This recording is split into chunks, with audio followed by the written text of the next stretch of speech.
I feel like questions get redundant. I kind of prefer. Wait, what am I looking at? What am I looking at? I kind of prefer when people ask non-bodybuilding related questions sometimes, because the bodybuilding questions, at least for us, it gets redundant.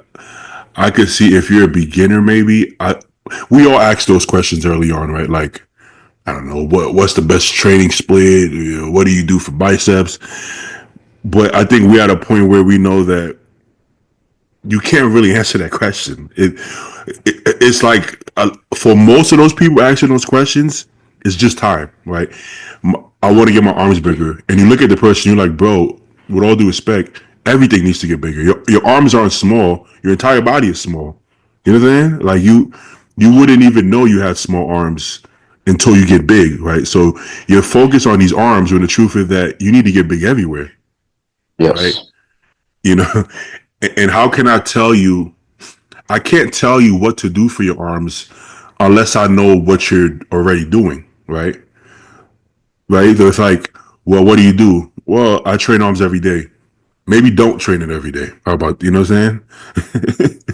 or I train it once every 2 weeks. Well, maybe, you know, but then now you have to go even further, because now you have to watch them train, because if you do more bullshit, you're gonna get no results. So if your form looks like shit and you're not connecting, it doesn't matter if you train it 3 times a week, right? So, I feel like sometimes those questions is hard to answer it, because we'll give an answer because we don't want to sound like a dick, but like, I don't want to answer it. So we'll give an answer, but it's not really gonna help you unless you're working with us or some shit, or we're in the gym with you. It's hard to really answer that question, you know. For sure. So I kind of prefer sometimes just like not bad. I kind of prefer questions that we could actually answer, which is maybe like, oh, what's the best advice you got for a beginner, something like that. You know, that we could actually give like a introspective, you know, deeper answer to. You know, so anybody watching, try to answer questions that's more answerable, because this, some of the arbitrary questions. What's better, EQ or Deca? Shit, I can tell you what's better for me, but I can't tell. I can't fuck with no Deca, you know, personally. So it's one of those things. All right, but Uh-oh. how you do? Bodybuilding is like one big science project. Exactly, you know. Well, uh-oh. The real truth. You can hear me, right? Yeah, yeah. The real truth is that you got to find the you really have to find it out for yourself, right? Because only you know what you feel. Like, people could tell you, well, I used to close grip bench is the best shit for your triceps. Now for me, I don't do nothing for my triceps, right? But you wouldn't know that unless you got to find out. Like, you can't tell me, hey, baby, you got to do more dips.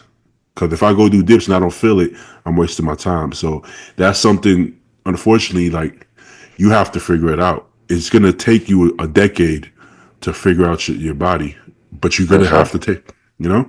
But you got to be consistent, and like going back to the science project, I try to like explain it as like you got to keep constant variables so you know what's doing what. And then like if you're just winging shit left and right, or if it fits your macros with your diet, it's very difficult to figure out what's doing what. Exactly. You got to be consistent for long enough to figure that out. I think I think the biggest issue most people have is that they're not consistent for long enough, right? And maybe they want it. Maybe they want it now because everything else is now, right? If you want food, you go on Uber Eats, you get it right now. You do online dating, you date somebody right now. Everything is so instant that people want their entire lives to be that way, but it can't be. You know, so you could say this is why dating has a lower success rate, because there's so much options. It's not real options, it's fake options. It looks like options because there's all these pictures and you can swipe left and you can go on Instagram, but the options aren't really there. It's a fake sense of options.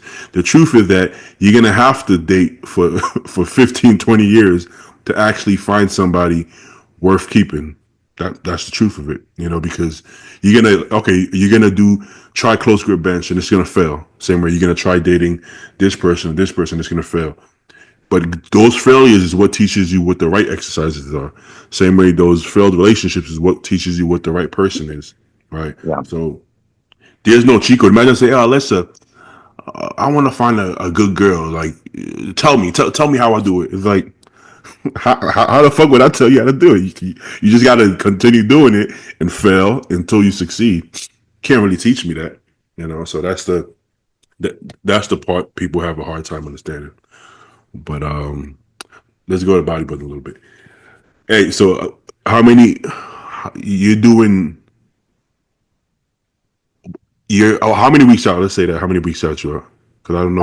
I don't want to say exactly, but I'm looking at an earlier show. Let's just say that because I don't want to commit yet. I'm sure you know why, but Yeah. so I don't want to commit until I can figure some things out, and then once I figure some things out, which I hope to do tomorrow, I'm fully committed, and then I'll talk about it. But I don't want to say I'm doing something and then like end up not doing it. But less than 20 weeks. I don't know that. Oh, damn. Um, Okay.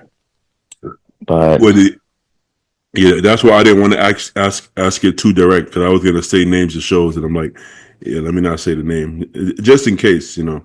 yeah, I don't know yet. Definitely Texas Pro though, for sure. So that's Yeah. definitely happening. But yeah, I mean, I feel like my body's clicking now and everything's starting to come together. Even though I'm just so used to seeing what I saw last year for Texas Pro. Like once you see yourself peeled, dry, striated like hell, it's hard to like look at. I don't know. I'm mind fucked right now, but my That's body's kind coming of right. along. I would say my body's coming along really well right now. My weight's not really dropping, so that's Wait. good. So how long are your preps? Like, I thought you prepped a little shorter than that. Yes, like if you want to call it like I got my shit together diet wise. Like last night I Okay. had a muffin. It's not on my diet, but I just if I'm hungry I'm gonna eat it. But once I commit to the show and I'm gonna lock in and then I'll call it a prep. But I pretty much eat like healthy all the time or like a bodybuilder. So I don't know. I call it a prep before the prep. Like I clean stuff up and get the momentum and then go into a prep. Yeah, yeah. I think I think that's a good idea.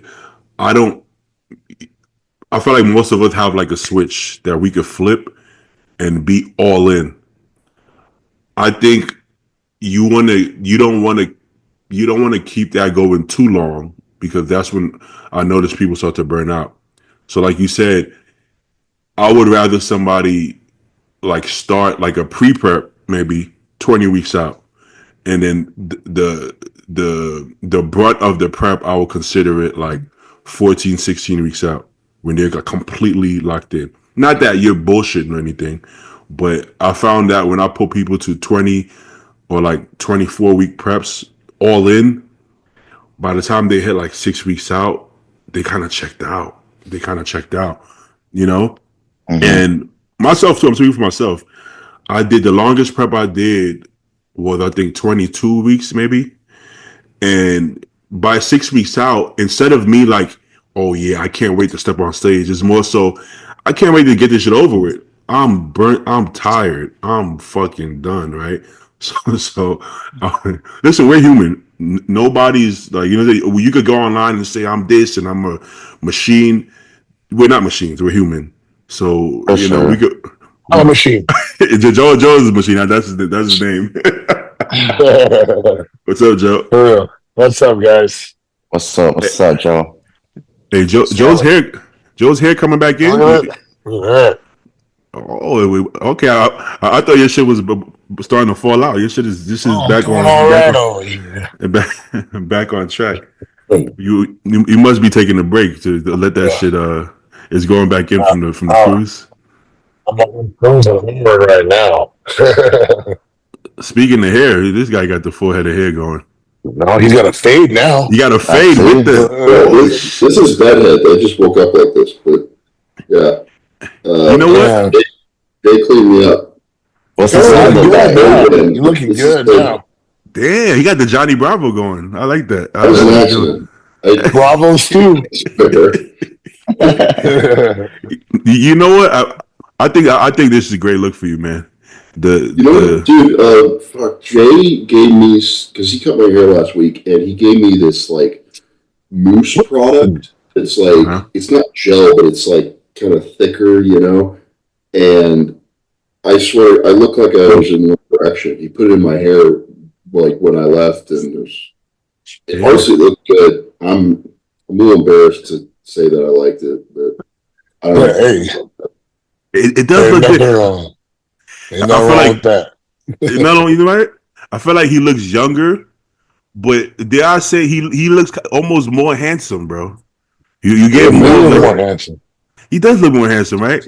Yeah. So I look Metro, dude. Hey, Metro Flex. Right, yeah.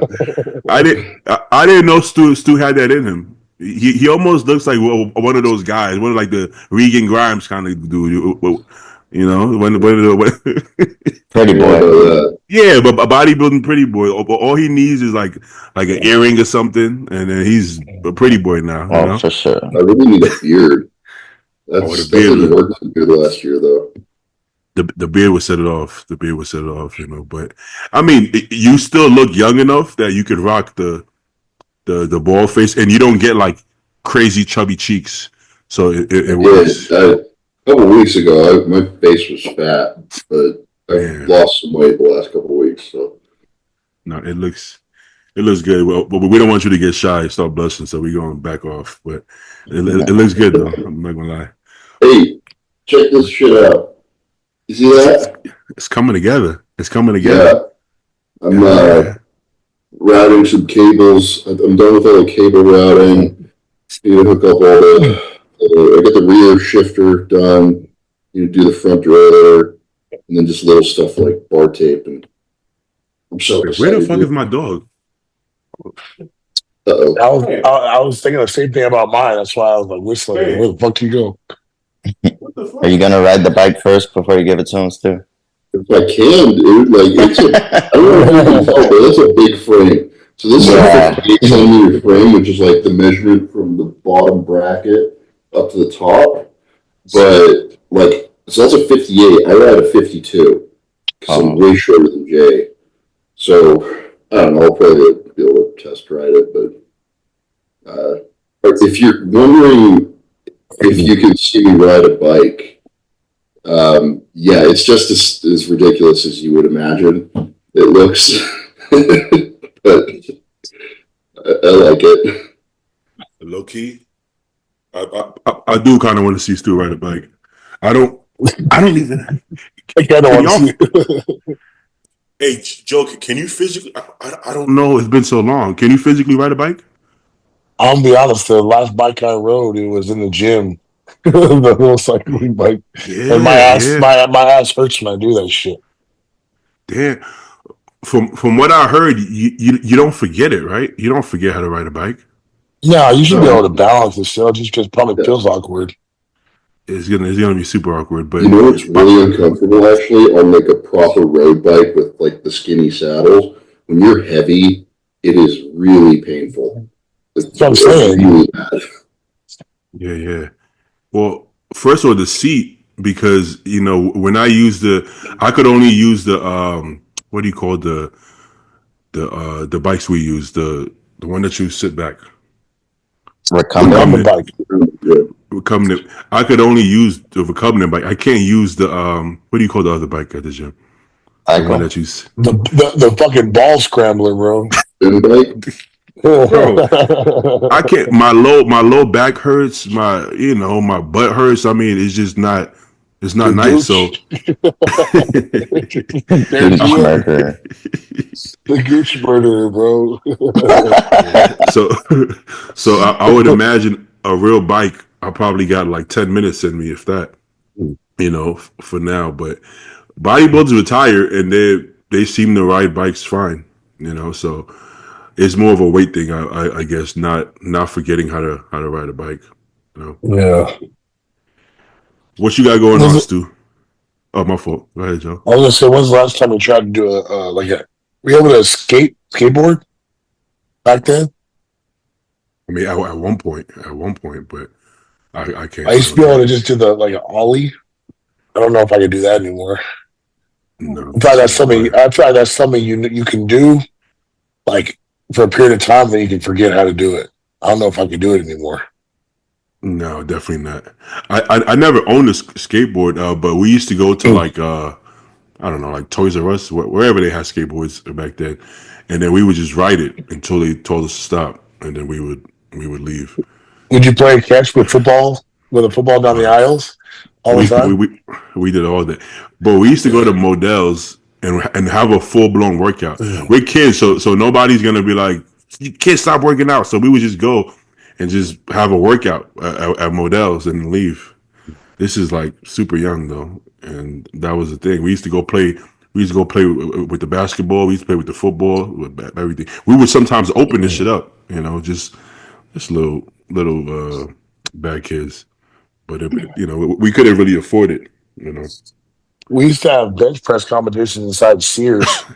Sears had a weightlifting area. We would load up the bench. You, You want to you trench gotta coat get real quick? you gotta get it in wherever you can fit it in. That's Pause. what she said.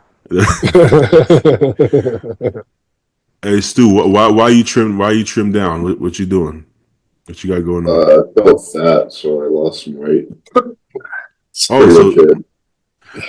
I didn't know other people did that. I thought I was the only one that felt that way. I'm not sneaky prepping, if that's what you're wondering. I was just, or I felt like I was fat, so. How much you weighing right now? I got down to a couple days ago. It was like 278. So I've lost. Oh, so you're about feeling 90 great. days. Oh yeah, Yeah, right yeah. now, No, when I came off, Justin pulled me back, but I dropped fast as fuck. And I'm down I'm to feeling great. 285, but he wants me to hold it. He wants me to hold 285. so Stu, you came off too, basically. I have not, no. I So, came Wait, off. yeah, okay. Joe's still in a different situation. So basically, I got like a week left in this blast that I'm going to do. And I wanted to tidy up before going into a cruise because I didn't want to be fat and flat at the same time. So it was yeah. like, I feel you, okay, dog. well, I still got this in me. I just want to like tie this up. I don't really care if I'm going to lose some weight, whatever. But I've gotten a lot leaner. In the last 2 weeks. And once I come off the what, I'll probably fill back out a bit. And then I'm going to drop down to a cruise for a bit. So Yeah. It's okay to be big and soft. If pause, everything is a pause moment. It's okay to be big and soft, but you can't be small and soft. That's okay. I'm a grower, not a shower. Not, non-negotiable. Best case scenario, you big and hard. That's the best case scenario. Okay. There you go. But everybody can't be big and hard. Sometimes you got to be big and soft. But once like Stu said, if you go into a cruise like fat, then you're just gonna it's gonna go downhill from there. Unless your coach is one of the coaches that pull food down pretty hard in cruise. The issue with that is, well, you might lose some muscle, right? It's like dieting naturally. You're gonna lose all yeah, those gains. So, that's why I want to do this now instead of like when the drugs are out of my system. 100%. I don't think I've lost any tissue. I did some comparison pics and like I'm flat. I'm definitely flatter, but that's whatever. Like it's just the weight comes off quick, especially when you consider everything in your gut that's coming out, and probably a good amount of water that's coming off of you. Mm-hmm. It's Well, it's big on the scale, but so think about that, right? If if you want to keep a similar condition while you're off, you're probably gonna lose, depending on how big you are. You're gonna lose anywhere from 5 to 10 pounds, right? How much did you lose, Joe? Total of like 10 pounds. Just about 10 Okay. because at my peak, it wasn't like it was like 297.8, but I ate like super late that night and woke up super early for that check in. So I was about 295, probably like true. I'm about Yeah. 285 now. You gotta account for the food in the intestines and shit. The food that's backed up Yeah. in there. Yeah. Especially When like I when I coffee. when I, Yes, it is. the heaviest weight I saw on the scale this whole off season was at when we went to Metroflex Marietta. Yeah. And that week, I told you what I did for that week. I was You go to 304 on that scale. That was the yeah. heaviest I saw. You want to tell the audience what you did for that Metroflex? Do they want to hear it? So I was like, it was my last week on cycle, and I was like, Okay. man, I'm already like over the top full. I'm like, I'm not gonna run no insulin or nothing for this shit. And so I asked Justin, hey, can I pop a D ball like starting Monday? So by the Hell time it's yeah. expo time, I'm fucking full blown and saturated with water, but huge. He's like, yeah, go for it. Debo. Fuck You yeah. know. So my ankles were Yeah. swollen to shit, but I was fucking huge. I mean, at this point, that's probably the only way you could use those orals because you can't stay on it. You just fucking. It was more of a look. I just wanted to be fucking blown up. Yeah. I agree. Yeah. If you try to use it for like what was that? I missed it. No, students laugh. It's loud. Like, I've definitely done that before. Like when I've gone out, when I was coming down last year to Texas for like gasp and we do videos, I like snagged some Anadrol from Garrett before we trained. Like, I'm not taking this. I wanted to make sure would because I knew I was going to be. I retained so much water with D-ball. And so I knew when I checked in, I was like, I need to ask Justin first because he's going to be like, dude, what the fuck? I was like, watery as shit. Like, abs are like damn near gone. Like, it's all right, though. I was huge. He laughed yeah, too. He's like, yeah, go ahead. I get it. yeah. That's basically the only use it has. Fucking expo and expo preps because you Expo D-ball and like GHB. Yeah, for real. yeah. If I leave it in there for more than a week or so, appetite goes to shit first. So then you start losing weight, and then you're soft from the water. So once again, you get so maybe they're big and soft or small and soft. You know, you lose your appetite, you get smaller, but now you're soft, right? Konevsky, he was at the LA Fed. Did you see him at the Fed Expo, Joe? Yeah. With the Talk to him. British? Yeah, Yeah. talk to him. So being that he doesn't compete, right? He doesn't compete. So he peaks for the expo. Expos? Yeah. So sometimes I might help him with the last 3 days to peak. You know, like yeah. Eat more. Just just a second set of eyes. Oh no, you flat. Eat some more. You know. So then, but he looks good at those expos. He doesn't really take his shirt off though, but it looks good. Like so he'll try to like he'll diet maybe like I don't know like 4 weeks or so. Then he'll fill out. You know, he'll fill out, then get that pump, and then he might be the same exact weight as when he started, but a whole different look, right? It's you lose a little bit of body fat, then you fill out, and you might still be 250, but the 250 before and after is like it looks like a different person. Yeah. So it's crazy because we did he talk. do anything funny? Like, did he dress up or do anything goofy this time? He did because he's banned. He's banned from LA, the Fed Expo. Who is? So he has to be in disguise just to get in. You know, and he was playing. He's actually pretty good with the accents. He was playing like a British guy, and Bro, he killed me at the Arnold last year when he got me. Fuck, dude, I had no idea. No idea. I'm pretty sure he got everybody, but there was no negative reactions. So it was just I always tell people like he's not if you give him a negative reaction he loves it, but he's not going with the intention of pissing you off. So it was a positive video. People just laughed and shook his hands, and that was it. It still gets views. Like positivities can get views if it's a good video. It's just that if you give him a negative reaction, he's gonna roll with it. You know, he actually. I don't know about you guys, but like I find it really uncomfortable to watch videos where people are like actually getting into it. Me too. You know? Oh, so I thought that was just me, bro. I literally was talking to Paul about that. Like, I get like, what is it? Like, I'm not an Anxious. anxious person, Yeah, but when I watch it, I'm like, fuck, I don't know why it's worrying me about what's about to go down. It's weird to me. like I guess I'm like embarrassed for everybody. Yes, that's what I said. What the fuck? Me Wait, too. what's Me too. what's the He's video? What does he do? Well, it's a prank channel, but the only ones I watch really is the expo ones where he'll ask you your height and weight, and then he'll pull out a scale and tape Okay. and measure you.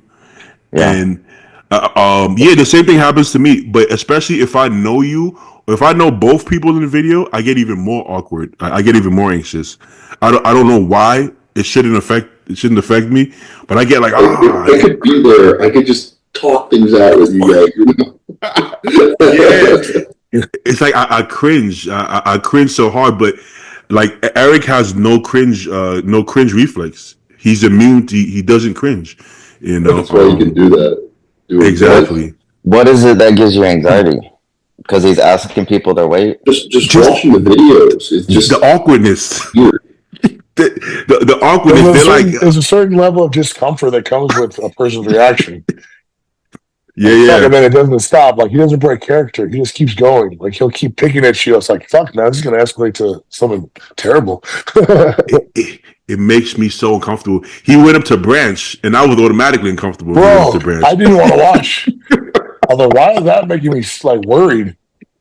Well, but because you also know both of them, and you know both, like, they have an opposite personality, and you know Branch isn't gonna do it. Not because Branch is against it. Branch just doesn't. He's not gonna step on the scale for anybody. He's just not. So he's like, no. He's like, why not? Just no. And then that's it, pretty much. You know what I'm saying? But it's still awkward. I don't know why it's so awkward. But I feel like he knows Branch isn't gonna do it. But he had to ask. He had to ask. You know what I'm saying? But I think Branch did it in a way where he didn't give a negative reaction. It's more so he just didn't do it. You know, and I think that's the best reaction because he didn't say like, oh, let's fight or some shit. Like it's not that deep. You know, it's more so I'm just not into it. You know what I'm saying?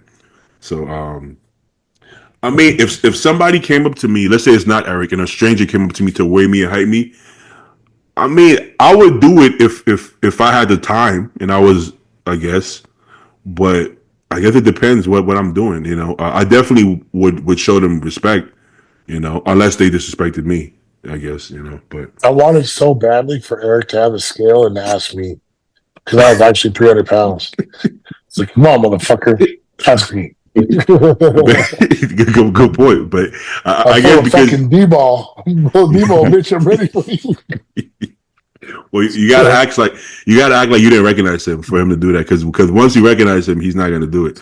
So you should have just been like, "Hey, what's up, bro?" and act like you didn't know who he was. Then he would have got you. Yeah, but I've done a couple of prank videos with him, and I don't got that in me, man. It's just I feel so uncomfortable. I'm super uncomfortable, you know. Or I'll feel bad. He tells them afterwards. Sometimes he shows that part, but sometimes I feel bad.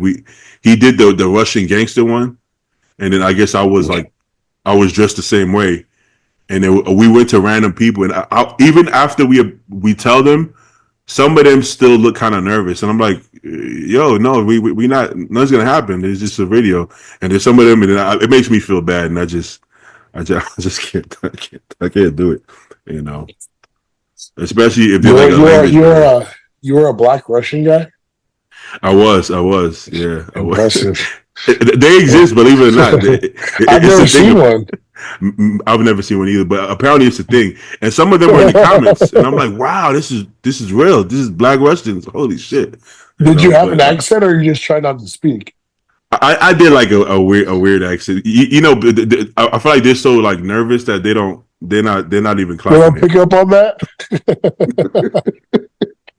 They're just like, who the fuck are these guys? Like, what the fuck is going on? This guy sounds like he's from the Bronx, if anything. Yeah, we did a couple, but that's just not my style of content. And I don't watch those kind of videos. I only watch the fitness related ones he does. All right. Do you guys see my new background? Oh yeah. Oh, you moved. Yeah, you moved. I'm with Big Fat Paul now. Yeah. That I feel like that could be fun. But what if y'all get into like arguments and shit? I mean, shit. I don't know. I'm not married like, to the fucking guy. We don't sleep in the same bed, you know. what if like during prep he's like, oh, it's kind of late. Why you cooking? You cooking right now? It's kind of late. He's like, yeah, but I got a last meal. He's like, oh, well, keep the sound down a little bit. Keep the noise down a little bit, bro. The other day we went to because Revival had a 3-year anniversary like celebration, so we went there and we were coming home to this house, and I was like, "Oh, Paul, look, we're coming home together now. You don't have to drop me off anymore."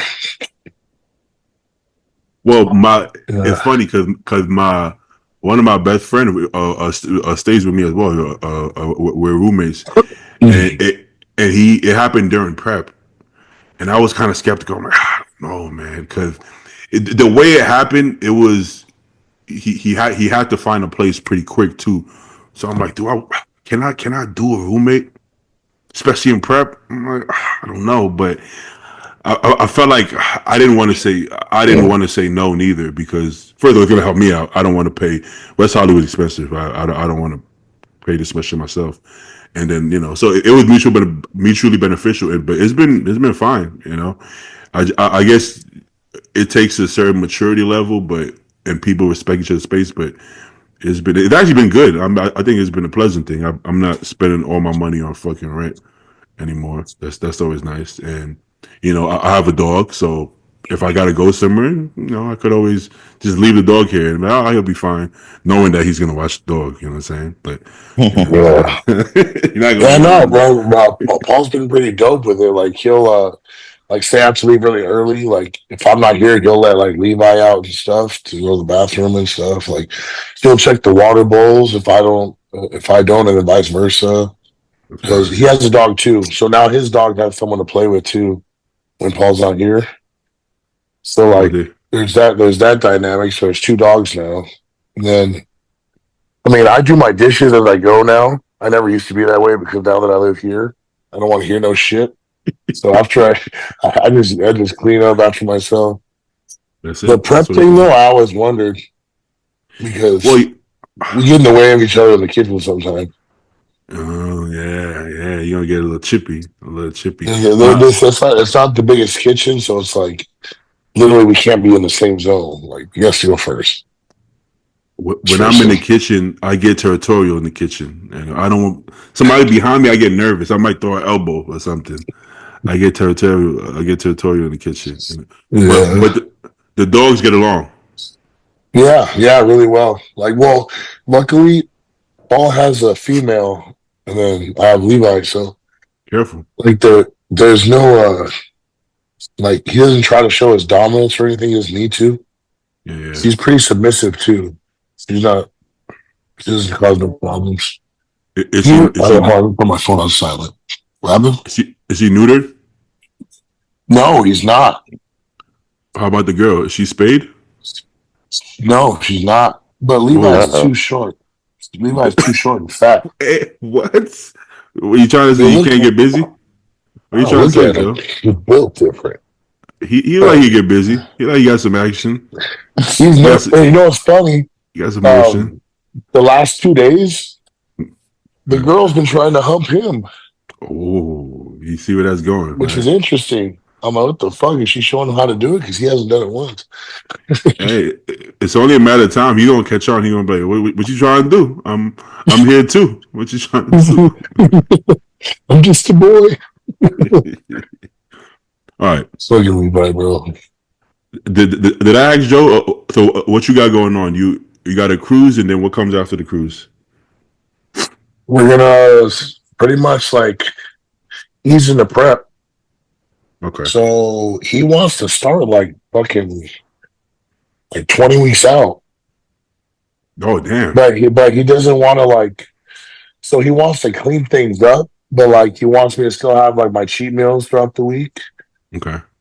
But Pretty We much just talked just about make that. sure make sure I'm structured. And like, so for those, like those first, like, I guess you could say like 6 weeks, I'll just be like a Pre-prep. professional off-season bodybuilder. And then I'll go into actually cutting down. We're Hey, doing the same So, thing. we literally, yeah. but before you hopped on, me and Alyssa literally just had that conversation because we was like, if you do like we all have that lock-in mode when it's like, okay, game time, we're all in now. Like this comes first, right? But we were talking about if you sometimes when you start that 20 weeks out, you start to burn out like close to the show. So we're like we like to do like a pre-prep, maybe 20 weeks out, and then 16 weeks out, maybe ish. That's when it's like full blown. Like this is it. Like Yeah. So every year, or every season, I guess you say, I always like, so once I go into the cruise period, so right now, mhm. um, I'll pretty much like eat enough food, but I don't have no plan. I'll eat Yeah. enough like protein. I'll eat kind of what I want. Like I've been having like Taco Bell. I had pizza the other day. All kinds of Oh shit. shit. And then when I get into pre-prep, I'll stop doing that, eat my structured plan, and then have the two scheduled cheat meals. And then when he says we're full go, there's no cheat meals, and I'm all on plan, like 100%. That's That, how I do that's it. that's pretty much what we said before you got on. It's Yeah, crazy. because It's, I was mhm. telling Ashley, because this is the first time she's actually seen me like in every transitional thing, from the Yeah. rebound post show to off season to mid off season to this part, right? So it's like I live a little before I take on a prep because I'm like mentally I'll break. So I need to I need to have a break from bodybuilding, I guess you could call it, before I start going all in again.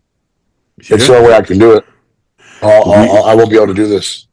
Yeah, we literally said that. Oh. When you got on, remember I was like, "We're not machines, right?" And you were like, I'm a machine," because that's your name, right? yeah. Okay, I But see. we were literally saying that we're all human. We could sit here and say like, we don't need this, we don't need that. That's cool, but I think it's important to understand that we are human, and if you want to be able to put your best foot forward, you're gonna need some breaks. You might be able to get away for 5 years, 6 years doing it that way, but eventually you're gonna need some kind of balance. I know the balance argument, right? It's like I Yeah. think there always has to be balance. Like even when people said there's no balance, there has to be balance. There has to be some balance, right? Because you still have a family. You still have friends. You still Mhm. have responsibilities. You still have work. So you can't say there's no balance because it's impossible for there to be no balance. You wouldn't be, Mhm. you wouldn't be able to do anything in life without balance. Now how balanced it is, we're not saying it's 50-50, but there has to be some balance. You might get more and more focused on bodybuilding the closer you get to the show. That's understandable. But we're not going to act like it's like this all year round. That's not realistic. And the longer people do it, if you speak to Nick Walker now versus when you speak to Nick Walker 5 years ago, you're gonna hear some different point of views, right? He learned how to be human as well because he understands that you all gotta, if you don't get that lesson, you're gonna learn it eventually. You know what I'm Well, saying? I've always said, like, if I ever started to hate this, then I'm doing it wrong. And once I start to Word, feel word. sick of it, like I'm gonna fail. I will, because I'm not gonna stick to something I don't like. Facts, So facts. I make sure that right before I fall out of love with something, that I ease back on it. Because if I don't want to burn out. And 100%. that's what's kept me going. That's why I've gotten where I've gotten. Because every time I give myself that break, I don't talk about Oh, it much, but I never really needed to. I never really had a platform to do that. So yeah. it's That's why I have tacos in my diet because, like, they're a part of my diet. It's like one of my meals. But it's also like I get a break from the kitchen. I go out to my restaurant. I sit down. I'm like going out to eat, but it's my diet. So, and it works. But and then that, people went. Oh, go ahead. Sorry. it just keeps me on track, but sane, and it makes me want to do everything else. Yeah, yeah. But like you know how like Beatty, I've talked about, like you guys say I do my rebounds really well and stuff. I can continue like so when I do my rebounds, I always say I don't do no cheat meals or nothing. And that's because I do this. So like I can stay that discipline for that long because I've already lived up my life a little bit. So I can go all in on bodybuilding, and that's where I've always made the most progress. Exactly. And in the off season, I keep it clean up until once I start hating food, like, and we have to push a little bit longer. That's when I started doing more cheat meals just to get the calories in. And then it gets to this point where I'm like, all right, well, now I don't want to be on the planet at all because I'm about to go into a hard ass prep. So here we are. For Stu, would you say that you have more or less balance now than you did? I don't know. I guess you're kind of young. 5 years ago, let's say. 5 years ago. Okay. I mean, 5 years ago, I was really out of college. Yeah, I'm way more loose. He's young as fuck. Yeah, I don't know. I don't think of it as balance. It's like it's kind of. I mean, I'm always following my plan in the off season, right? But if I want to eat something, I'll eat it. And I usually am eating enough food where that doesn't happen more than twice a week. But yeah, I don't really overthink it all that much anymore. I know that you can also kind of not in prep, but at once you have enough muscle, you can kind of get away with things a little bit more. At least I can. Not everybody can, but overeating by a couple hundred calories because you got a snack is not going to throw you off the rails. Undereating is more of a problem for me, right? But yeah, I mean, I don't really worry about it too much anymore. Yeah. What's up, Raf? What's up? Hey. And also, What's up, Stu? Hello. And would you say you're better bodybuilder now than you were before? No, I'm not. I mean, X's and O's. No, I'm not better. I've changed a lot as a person in that time frame as well, which is why my whole perspective on the sport is different. Sure. Unusually enough, when I was, competing as an amateur, I was more enchanted with the whole thing, I guess, and it almost mattered more to me. And now I guess I'm a little bit jaded.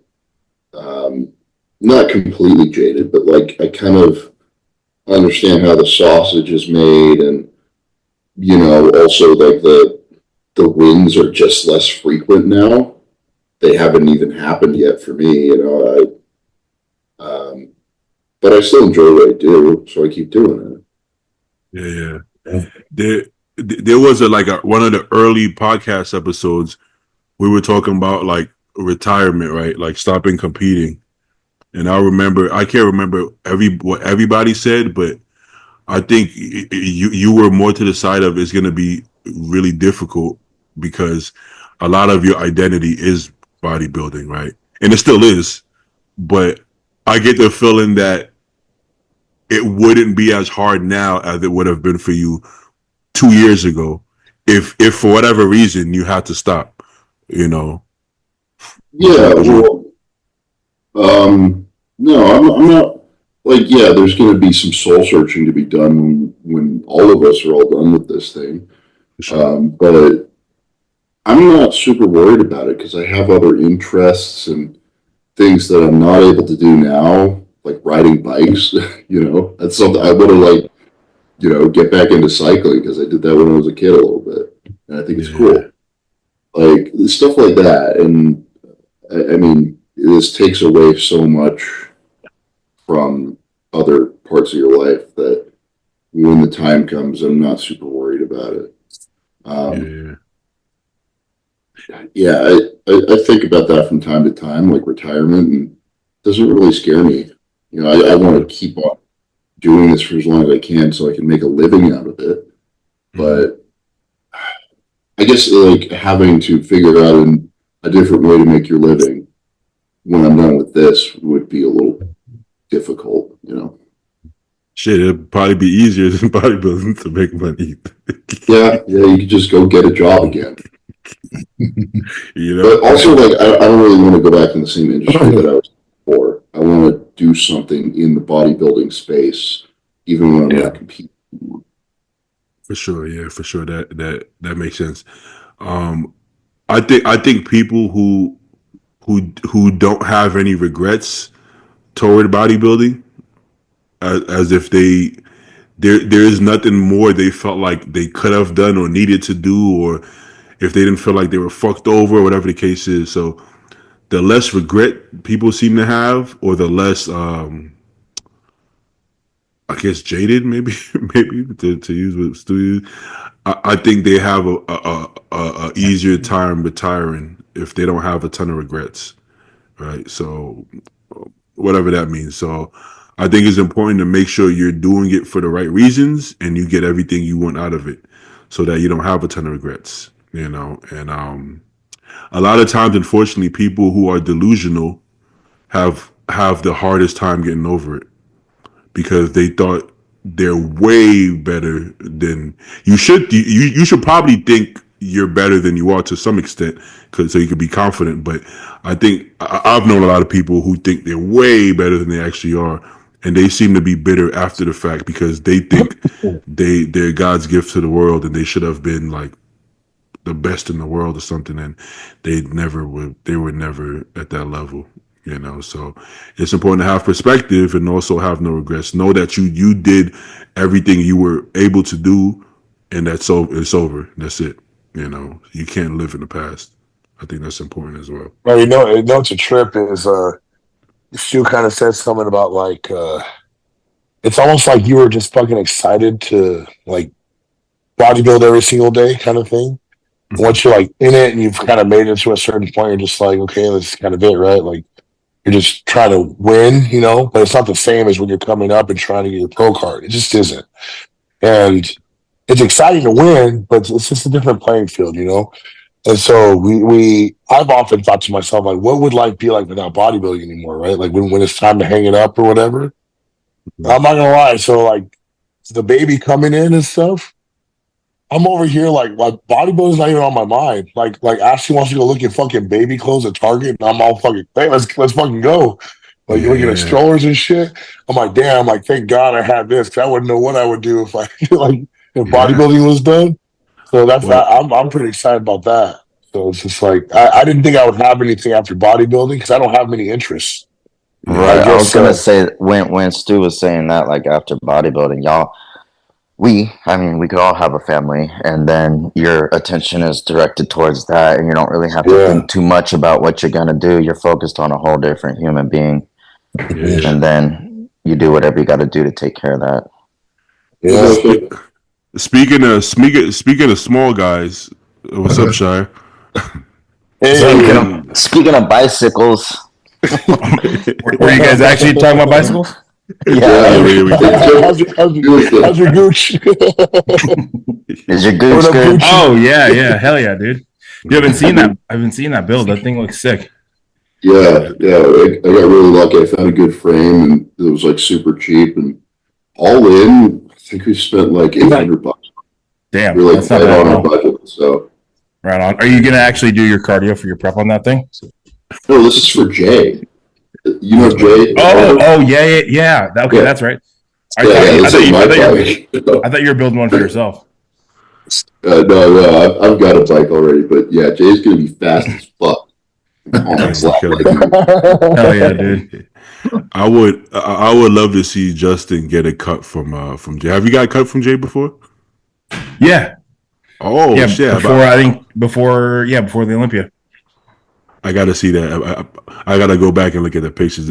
Hey, when he hits y'all up with that fade, man, oh that shit is clean as movie. Yeah, I gotta get one from Justin. It's been a minute, man. It's been a minute since. I've fucking blown you off every time you text me for like 6 months.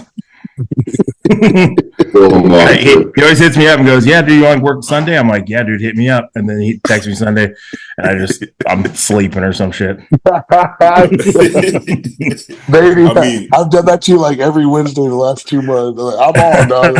Hey, but you know what? Like to be fair, I'm pretty horrible with this shit too. Like I hit people up last minute, very little time too. So I'm not the best either. A lot of times I just get a link with nothing, just a link to the podcast. Just do with this information what you will. I'm in the middle of training, and I just get a fucking link. Low key, I kind of do that to all of y'all, right? Every once in a while, I'll be like, "Oh, who's gonna be on?" But it's like 10 minutes before the podcast starts, right? Sometimes it's a little better to have that like organic fuck. You know what I mean? It's just like running into a friend. Well, the only issue with that, sometimes I have one person on, and sometimes I have 6 people on. And they're like, bro, but you know what? People don't trip. Like, if I could have literally me and Stu, and people like, good episode. I'm like, oh, thank you. And sometimes I have 7 people on there, like, great episode. I'm like, really? Okay, yeah, I'll take it. So I don't think, like you said, as long as it's organic, I don't think people care. I don't think people. And even for us, it's a fucking mystery. It started off with me, you, and Alyssa. And the fucking Stu came out of nowhere. Raph came out of nowhere. And I was like, Justin Shier just popped in this bitch. Like, what the fuck? but you know what's funny? I'm just as surprised. I don't know what's going on. I don't know what's going on. Like you said, I just said links. Shit, fucking Wyatt got a link. Hutchinson got a link. If they have one, I'm like, oh, bro, hey, it's booked. I'm sorry, bro. The full house. But sometimes they don't reply because they're just like, this dude just wakes up and sends links to 20 people. I'll send Robin a link, right? You know, I just send links, you know, at this point. But I mean, it's all people that I like. I like personally. It's not really about bodybuilding for me. These are people I just like them as people. If I'm being honest, they just happen to be really good bodybuilders as well. You know. So it works out. But Justin is it's been a minute since then. When were you on last? Like 2 years ago. 2 years ago. No, I think me and Stu did an episode a few months ago. Okay, all right, dope. So what you up to now? You started prep yet? Not really. Okay. I'm thinking the prep before the prep. I'm in that the pre-prep. Yeah. There you go. Yeah, that's the name of the episode. All in it. That's the name of the episode. Pre-prep. That's what we're talking about. Yeah. Okay. And you have shows picked out? I'm gonna do something this summer. I'm just gonna start like dieting 20 weeks out from Chicago, and then I'll either do Chicago, Tampa, Vancouver, Texas, something. Vancouver ain't happening. Is it not happening? I've been hearing. Yeah, well, it's happening, but there's no open. They just put it on their page a couple days ago. Well, I'm pretty sure I'll end up in Chicago again. Yeah. Okay. So on top of that, you're doing Chicago, you said, for sure. I think so. Yeah. Okay. I mean, I haven't really made a decision, but maybe I just did just now. and did you announce that? Exclusive. And you already announced that you're working with me as your coach this season? Yeah, I did. Okay. I actually told my fake coach that my real coach is going to take over now. But you working with Jacoby, right? Yeah, I'm working with Justin. Yeah. Okay. I like Jacoby. How long have you known Jacoby? I mean, I've known him for the last 3-4 years or so. We turned pro together in 2021. And we were, like bodybuilding acquainted before that, but that's since around that timeline. Have you noticed working with him? Have you noticed anything different that he's doing that you like or find? I mean, you guys know bodybuilding's fucking simple. We're just eating and taking a little bit of drugs. It's nothing crazy, but he's just super attentive. Like if I message him, he's a guy that I can tell just fucking like lives on his phone, which is nice as a client. So like I send a check-in, response immediately. I need something, a message, response immediately. Like he's just really fucking on top of it, which is cool. No, okay. Yeah. Going into the off season, what were some of the things you wanted to improve? My back and my legs. Okay. And you feel like you've done that? Yeah, I feel good. The only thing my knees were like fucking debilitating. Like I had debilitating knee pain like the whole off season, so I was kind of fucked up. But What? I don't know, dude. I really don't know. I mean, I think maybe just like a cartilage issue, or just like it just fucking chronically inflamed. I mean, it feels like quad tendon pains, like right there at the top of my kneecap. But anytime I squat, it's not in the hole. I can bury a squat. I can get down and bury, but it's like halfway up, right at that like parallel mark. Is just like fucking feels like a lightning bolt to the knee. It's happened to me. Happens to But me. it's so weird. Yeah, and then I'll go through these phases where I have like 4 good weeks where I can squat, everything feels normal, and then out of nowhere it's like I'm like fucking limping down my stairs for no reason. Do you get a lot of deep tissue done? Yeah, I get tissue work every week. Yes, that's fucking. It might. The heavy poundages, to be honest. I do notice that like logbook, right? once I start pulling back, like once I'm dieting, carbs are a little lower. If I get below 250, my knee pain like kind of goes away. It does. It's like as I'm heavier and as I'm driving tons of food, and that's when my knees bother. Wait, That's true. but okay. The funny part is, like, logically, I would think it would be the opposite because you have more fluid, you would feel better. But it's always the opposite. My shoulder pain, knee pain, whatever pain I'm having, when I'm less inflamed.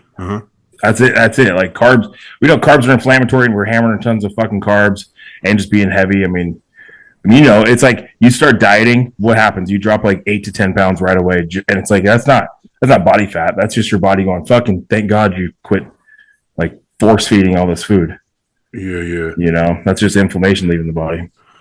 But oh yeah, go ahead. I get the same thing, man. When the carbs are super high, that inflammatory response seems incredible. Yeah. As soon as you start pulling back, it feels so much better for sure. Yeah, definitely. Yeah. So that's actually one thing, like with Justin, we haven't really been like being overly progressive in this phase, like keeping things like making sure I'm hungry, making sure I'm never distended, like monitoring body weight where I'm actually still gaining weight, but like I'm fucking hungry for my food, and I feel really good right now. I got to be honest. I don't think I'm ever gonna do the like a bulk again.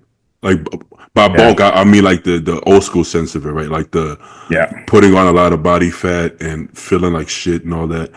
I don't think that's something I'm interested in. I mean, I think there's times in the beginning when guys need to do it. Like we all know plenty of smaller guys that need to like push into new set points of body weight, and you just need to be uncomfortable. But at a certain point, it's just like it's not advantageous to be bloated and full, and like the insulin sensitivity goes out the fucking window, and we're just it's.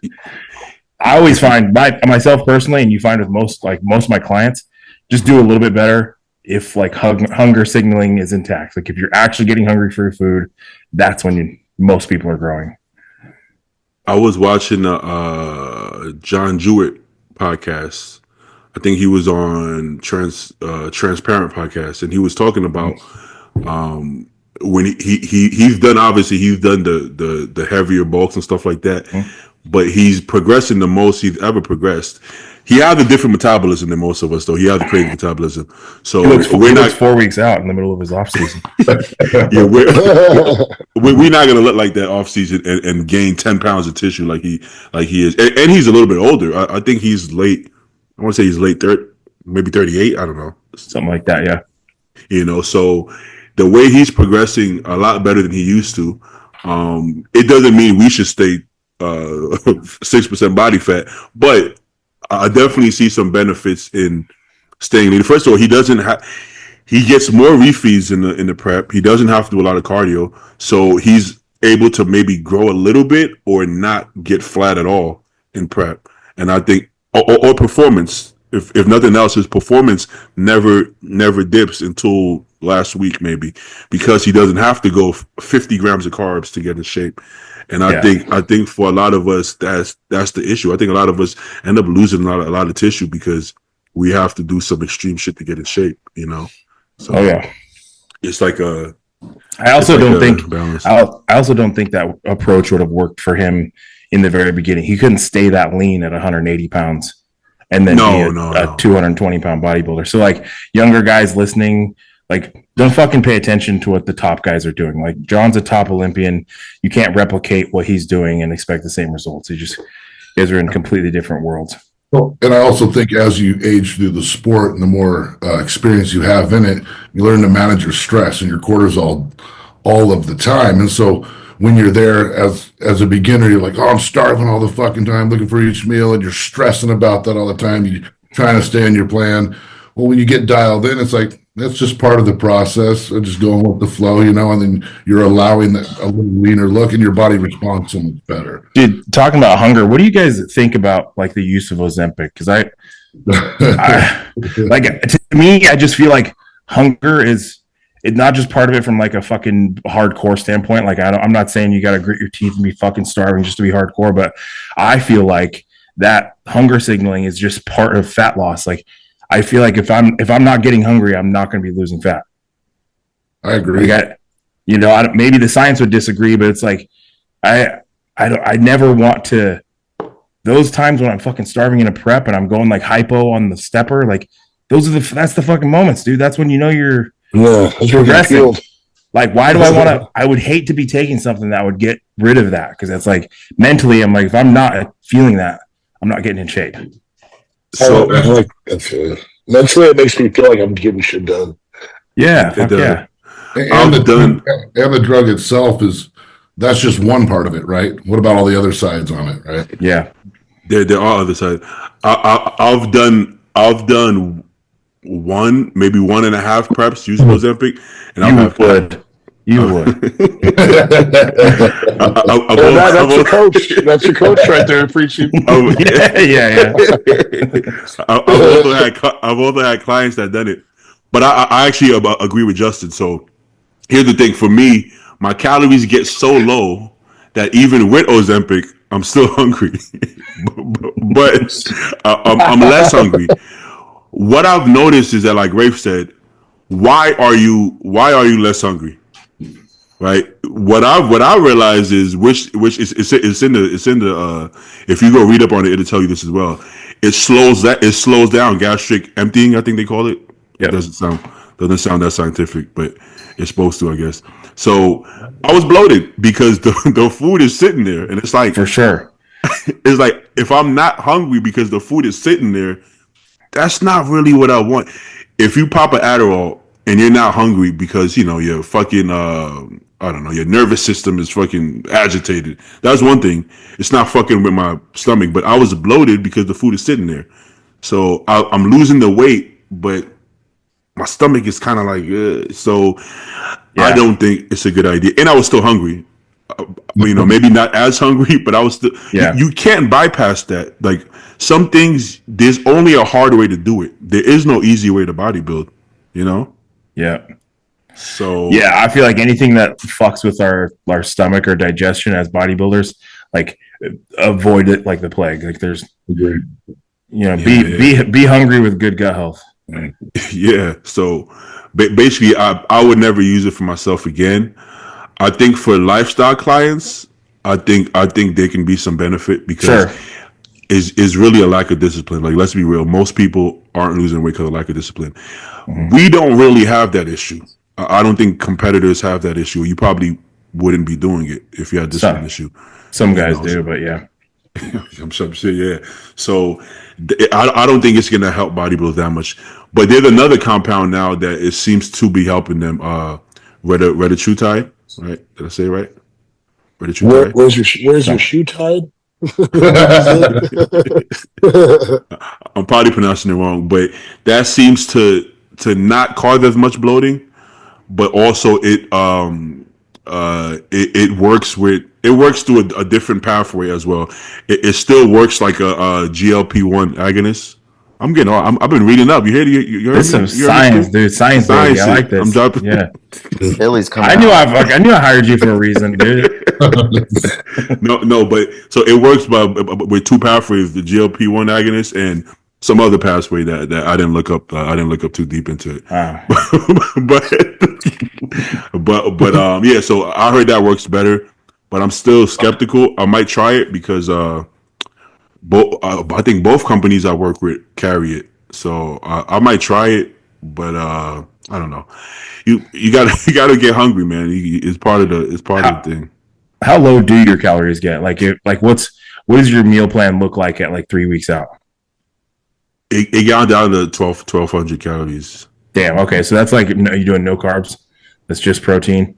Yeah, and at that point, I think there was like 30 grams of cream of rice, which is like one A bite. one. A bite. It was like 2 bites, you Yeah. know. But Compton doesn't actually want to go zero carb, but he's right because anytime I do that, I stop losing weight. So just even the fucking two bites of carbs, it does something to keep you going to the bathroom and all that stuff. Yep. You know, I know how it is. I have to go pretty low too. I think like Chicago prep, I was eating like 70 grams of white rice pre and post workout, and that was it. Oh yeah, that's And then not fun. and like 2 hours of cardio. Jeez. Oh, you one of those guys. Yeah, You for sure. Sounds like me. Yeah, yeah. part black over here, Shier. yeah, fucking bubbling around and can't get in shape.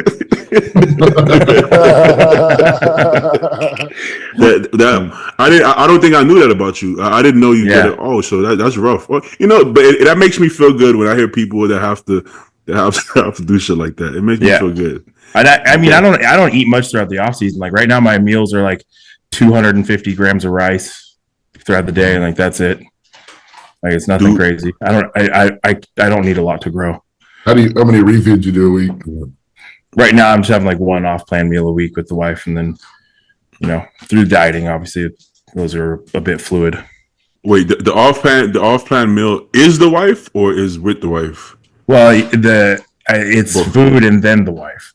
Okay, good. Mm-hmm. Dinner and dessert. Can't have dinner without dessert. So, all right. So, do you get envious of guys like Stu who have to eat a shit ton of food, or are you happy that you don't? No. I see some of these fools fucking pounding 400 or 500 grams of rice 6 times a day throughout the off season. I know how much that sucks. Yeah. I was going to say that I've seen Paul has a harder time in the off season because he has a higher metabolism, so he eats more than me in prep. But I'm like, it's easier for me to starve than to eat. So it's like for him, it sucks because he wants to be bigger and better. But anybody can get into shape. Like, he's got to starve a little bit. Yeah, it's like the last like 6 to 8 weeks. I can buckle down and be hungry as fuck for 6 weeks. No big deal. Yeah. I will say watching Alyssa prep and she's just eating fucking tacos every other day. Yeah, what the hell? Like what the fuck, dude? These fucking McDonald's runs and shit. That's nice. Yeah, that's just blasphemy. Yeah. I overdid it a little bit this past, but again, there's a give and a take. Like I kept my diet pretty much the same, like the 4 meals throughout the day, but then I would just have a free meal at night, and then I'm pretty much just cleaned up the free meals, got rid of those, and then I'm just recomping right now, pretty much. But so I think it's every day of the off season, you have like some form of off play meal. Yeah, like after meal 4, it was, what are we gonna go eat? Yeah. Do you ever deal with any digestive issues? If I did that, I'd have diarrhea all the time.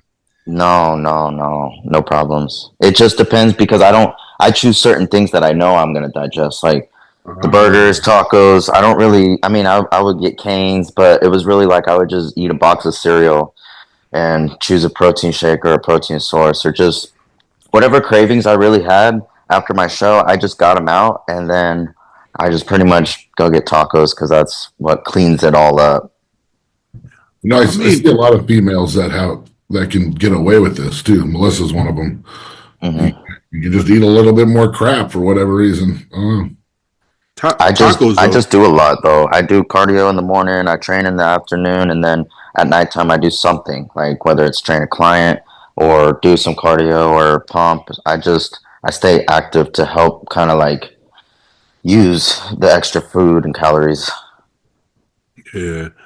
Well, the way you do tacos though is really just meat and just corn. What would you call that tortilla? Yeah, it's corn or flour tortillas. But again, like once I've been in Texas for a couple of years now, and I've always ate them, and that's just like I was in situations where I couldn't eat my meals, so tacos it had to be. So do y'all think that makes a difference, right? Let's say Justin said, okay, 70 grams of cream of rice, right? Pre and post? Yeah, it's like 70 grams of white rice. when I was dieting. Okay, so let's say instead of 70 grams of white rice, you did 70 grams of I don't know, some of bread. Rice Krispies or It's I guess something with wheat in it, right? Do you think if as long as you don't have like a gluten intolerance, do you think that would make you look worse or be fatter? I don't really think so. I think as long as you tolerate it, it's fine. That's what I think. You know, like I'll watch Janeke's prep. Granted, Janeke was peeled this year, right? Last year, right? Would you say, Joe? Would you say he was peeled? Like at the USA's, I would say he was peeled. Yeah, I just still think he had a little more to give on his glutes and hams, but he was peeled as you. Yeah, but he was peeled enough to win a national show. Would you say that? Yeah, I would say that. And he had bread and he had fruit and he had flavor gang and he had artificial sweeteners, but he was in a deficit, and he would. I don't know if it makes much of a difference, there's guys who are peeled out. I was watching the other guy too. What's the guy? He got second, or no, he got third at Texas. I'm sorry, I'm drawing a blank. He used to be 212. I don't know. Nathan Epler. Boom, Nathan Epler. I saw his preps, and it was kind of similar. It wasn't if it fits your macros, but it's a lot of variety of different shit and fruits. He eats a lot of English muffins. That's what I'm saying. And shit, I don't know if anybody was as peeled as Epler at Texas. Maybe Jordan. Even Jordan. I'm gonna be honest. Like Justin said, if it doesn't affect your digestion, it should process all the same. It's not like a carb is going to be a carb, right? Like it's a calorie deficit that's going to get you shredded. Yeah, so it's just whenever I create my own diets before I start working with Yassine, I tell him, let me get my shit together. And that means let me build what I want to do and what I know I can stick to. And then you can come in and kind of tidy things up and tighten the loose screws. But I tell him, like, I have to have the tacos in there. And he knows that they work because I prepped both past shows with them in it and never took them out. So again, I like to use stuff in that pre-prep. That way I can bring it into the prep. And if it works, it's working. It's like, I guess, if a sweet potato versus a light potato, if you like sweet potatoes more and you're going to enjoy that meal more, that'll allow you to be more consistent and stick to it without fucking up or whatever. I think when you enjoy something too, that alone will help digestion and everything else. Yeah, that actually can be a contributing factor.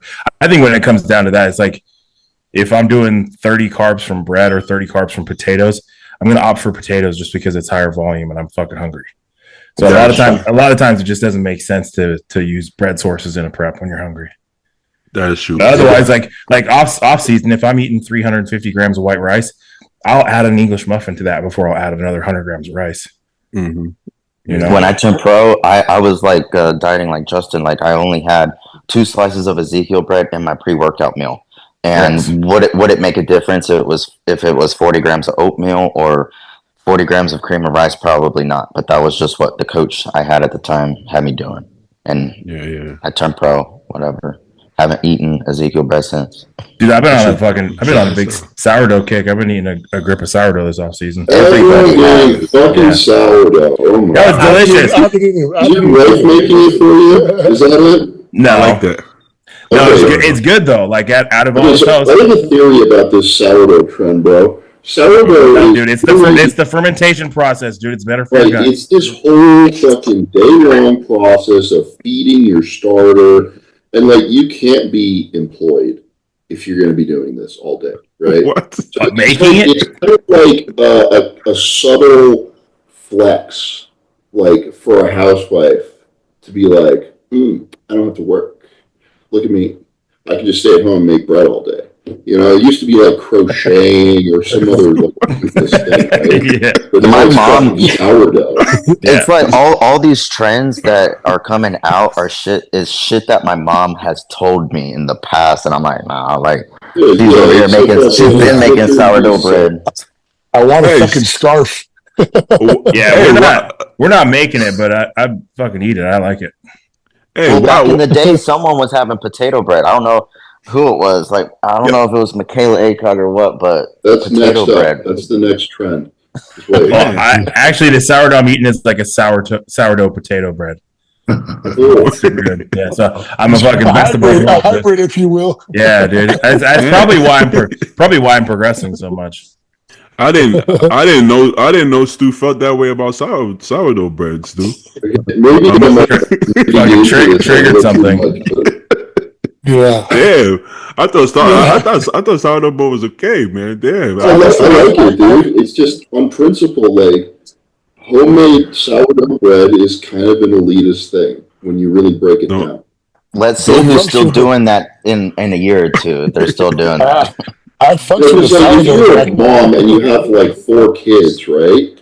You can't be tending your sourdough all day because you have to go pick your kids up and take them to soccer practice and all this other bullshit, right? So- Got a million errands to run. You're not just sitting at home poking your bread all day. don't bring no bread around Stu. Don't bring no sourdough bread around. You fucking uppity bitch and your sourdough. Yeah, if my grandma, hey, if Stu comes over, I'm like, hey, don't make no sourdough bread around. Stu's gonna shoot us in the apartment. They're welcome to bring it so I can eat it, right? But like, Don't make I might judge it. I don't know. Don't make it it sour, bro. Stu's gonna smell it. He's gonna be, hold on, wait, everybody stop. Are you making sourdough? You making sourdough bread back there? What do you do for a living? I'm like, no, bread it's, bakery. you're gonna leave it. No. Hey, give me my jacket. I'm out of here. Get the fuck out. Fuck the sourdough. You ever had an easy bake oven? How did we even get to sourdough? Oh, we talking about the carbs. I fucked up and mentioned it, dude. My bad. Yeah, don't mention it again, Justin. Don't mention You ever had a sourdough Jack from Jack in the Box? They're pretty fucking good. Yeah, those are fucking good. Yeah. Fucking good. Oh man, you know what is good? The fucking the Uncrustables, bro. I'm not gonna lie. Oh, I almost bought some yesterday. Bro, that's some welfare food. What the fuck? I don't know why it's good. I gotta be honest. It's just That's the hood in you, bro. That shit is. Yeah, It's because you don't have to make it. That's what makes baby it good. Kool-Aid with that. it's funny if it's They funny. have I a say that honey one because now too. They have a honey one now too. they It's do. just fucking busted. They got Nutella and peanut butter ones. Nutella is fire. It's funny you say that because I've actually like after during prep I was craving it, so I started making my own after the prep, and it wasn't the same. I didn't want to make it. You know, like Stu said. You mean making your own? Are you talking about making a peanut butter and jelly sandwich? Are you talking about make crimping the edges and shit? making a peanut butter and jelly. I actually did believe it. I know it sounds crazy, but I actually got the crimper to make it like Uncrustables. Super gay. I know. Yeah, I bet you if you wore an apron doing it too. No, the whole prep I was craving it, so I was like, I'm gonna make it myself because I could put Nutella in it, like Alyssa said. But it didn't hit the same. I've something about having it already made. You know, he took one bite and threw it across the room. Oh. Yeah, I wasn't feeling it. Fucking shit. I felt like Stu having sourdough bread when I never even had an Uncrustable, dude. I'll be real with you. No, I'm a fucking uncultured white boy. Hey, but we said that's what we call your pussy. That's fucking pussy food, dog. Well, then we say a carb is a carb, so you can have it in prep, Justin. Just make it fit your intake. I mean, you just put it in my plan, dude, and I'll eat it. No, I got you. It doesn't come in sourdough. Some sourdough Uncrustables. Oh yeah, so Stu, I'm gonna make some for Stu. I'm gonna crimp it. I'm gonna make sourdough Uncrustable, crimp it for Stu, and send it to him. Freeze it. All day process, man. dry freeze it. A great housewife. That shit has to be done on like Wonder Bread, just straight white bread. Sure. Yeah. I like that. That was one of the meals I had was just bread and Nutella. That's what I would eat at night. That's fire. That's Hey. a carb. Did this is gonna sound random, but it's because I'm still thinking about the carb sources. But did Ronnie have grits throughout his entire prep? Right? He had it. I think so. Isn't grits corn? Yeah. Isn't it like cornmeal or what do you Yeah. call it? It's like what do you call it? It's like processed corn. No, am I tripping? Let's ask Something like ChatGPT. I'm pretty sure. It don't taste like corn, but I'm pretty sure it's corn. Dried corn that's ground into a coarse meal. Well, boom. Ronnie had that shit all year round. He was having basically fucking, and it's not just like pure. Specifically hominy corn, which has been treated with an alkaline solution to remove the hull, or regular dried corn ground. The corn is ground to different textures, ranging from coarse to fine, and then boiled in water and milk. Like cream of corn. Oh, Yep. see, Grits are a staple in Southern U.S. cuisine, and Ronnie Coleman's bodybuilding diet can be served. Hey, So Ronnie had. Barbecue sauce was his carb too. You see, Ronnie did corn and barbecue sauce, and Ronnie was more peeled, at least from '98 to like 2001. He was the most peeled guy in the lineup, I would say. Yeah. But we not Ronnie Coleman, so we probably shouldn't try it. Where cream of rice came out super popular, it was grits. I mean, I remember Heath using grits with Hani Rambod back in the day. It was grits before cream of rice. So yeah, he did, yeah. And I remember Ron Parlow he did cream of wheat. He used to do cream of wheat. Yeah, cream of wheat's the shit. On one of the earlier podcasts I was on, I was telling y'all how I basically blend up my oatmeal and I make cream of oatmeal. Because it's a better texture. It's a better texture. It tastes good. I like it like that versus the actual oat. You just gave me an idea. I'm about to come up with my. Everybody coming out with cream of rice. Stu told me to go buy it, but at the grocery store, it's like way overpriced for a little baby bag. So I just get the cylinder and I just use my blender and go through a whole tub. So I just have it ready. You can, depending on the store, there's one. If you go to a Winco, I don't know if there's one down near you in Corpus, but they have like a bulk food section that should have oat flour. And frankly, you could just write whatever PLU number you want on there and say it's regular flour. It's cheap as shit. I mean, I used to do shakes all the time with oat flour back in the day when I was trying to get huge. Well, did you buy it? You bought oat flour? I would buy oat flour, just like he said, from Winco, and I'd do it in my shakes in the morning. Winco's the shit, dude. That sounds like a business opportunity. I might come out with some cream of oats. Yeah, flavored cream of oats. It's good. Try it. That could be everybody has the cream of rice company now, so nobody's doing cream of oats. Think about it. Yeah. Be the first. Just call it porridge. Oh yeah, I like that. Oh, muscle porridge. Whoa, Stu, we got something. I'm gonna patent that shit right now. I'm patent that shit right now. Muscle porridge. We got something going. Yeah. Hey Stu, what flavor is your vape? It's Grape Frost. Oh man, that's so badass. So is mine. I have a great one right now. I have a lot of grape ones. I like grapes. Yeah. So does Beatty. Yeah. They give me bad. Damn it! I get bad acid reflux from them. How did you know? How did I know? But I guess. Just good guess. You seem like a great kind of guy. That's that coach-client relationship, we right here right now. Yeah, finish each other's vape preferences. DM me for coaching at Team Macho. All right, y'all want to do some questions? I think we've been on for a little bit. Yeah, for sure. Oh, is there anything that's going on? I feel like there's nothing going on. Let me check. Let me double check. 3 weeks out from Arnold. Wait, nobody's nobody's really posting shit, right? Besides the fuck. Brandon Curry Nobody. posted a side chest in a video. And his back a little bit. Oh yeah. Let me see. Let me see. Where should I bodybuilding without borders? That's the go-to, right? I think Brandon's page has I it feel on like there. everybody's being quiet right about now. Hey, is John De La Rosa not doing the Arnold? I don't think so. No, I mean, last time I talked to him at like 12 or 16 weeks out, he said he wasn't doing it. Oh, that's exclusive. Shier confirmed it. He told me he was doing something in the summer, and then like a week later, it was announced that he was accepted. Okay, let's see.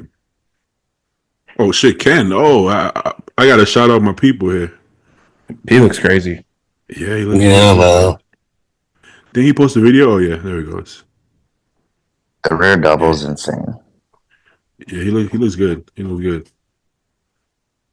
Ken always looks good though. You could just tell his glutes are gonna be crazy looking.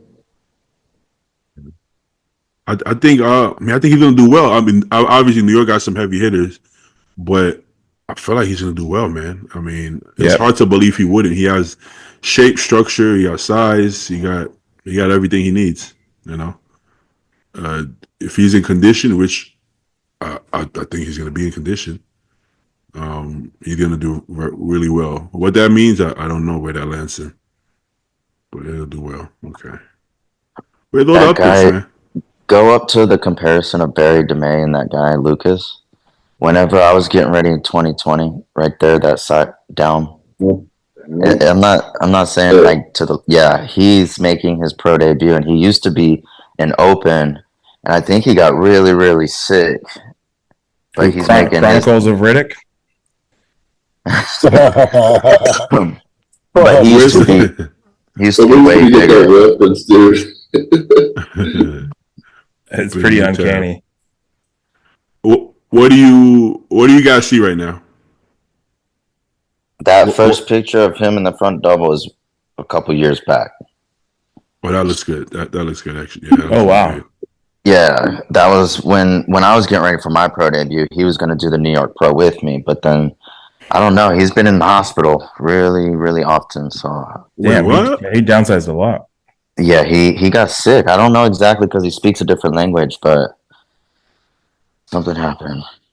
That makes more sense because when Alyssa pointed out the pic, I didn't want to say nothing, but I'm like, Right, and I understand that, but but seeing this, no, he looks insane.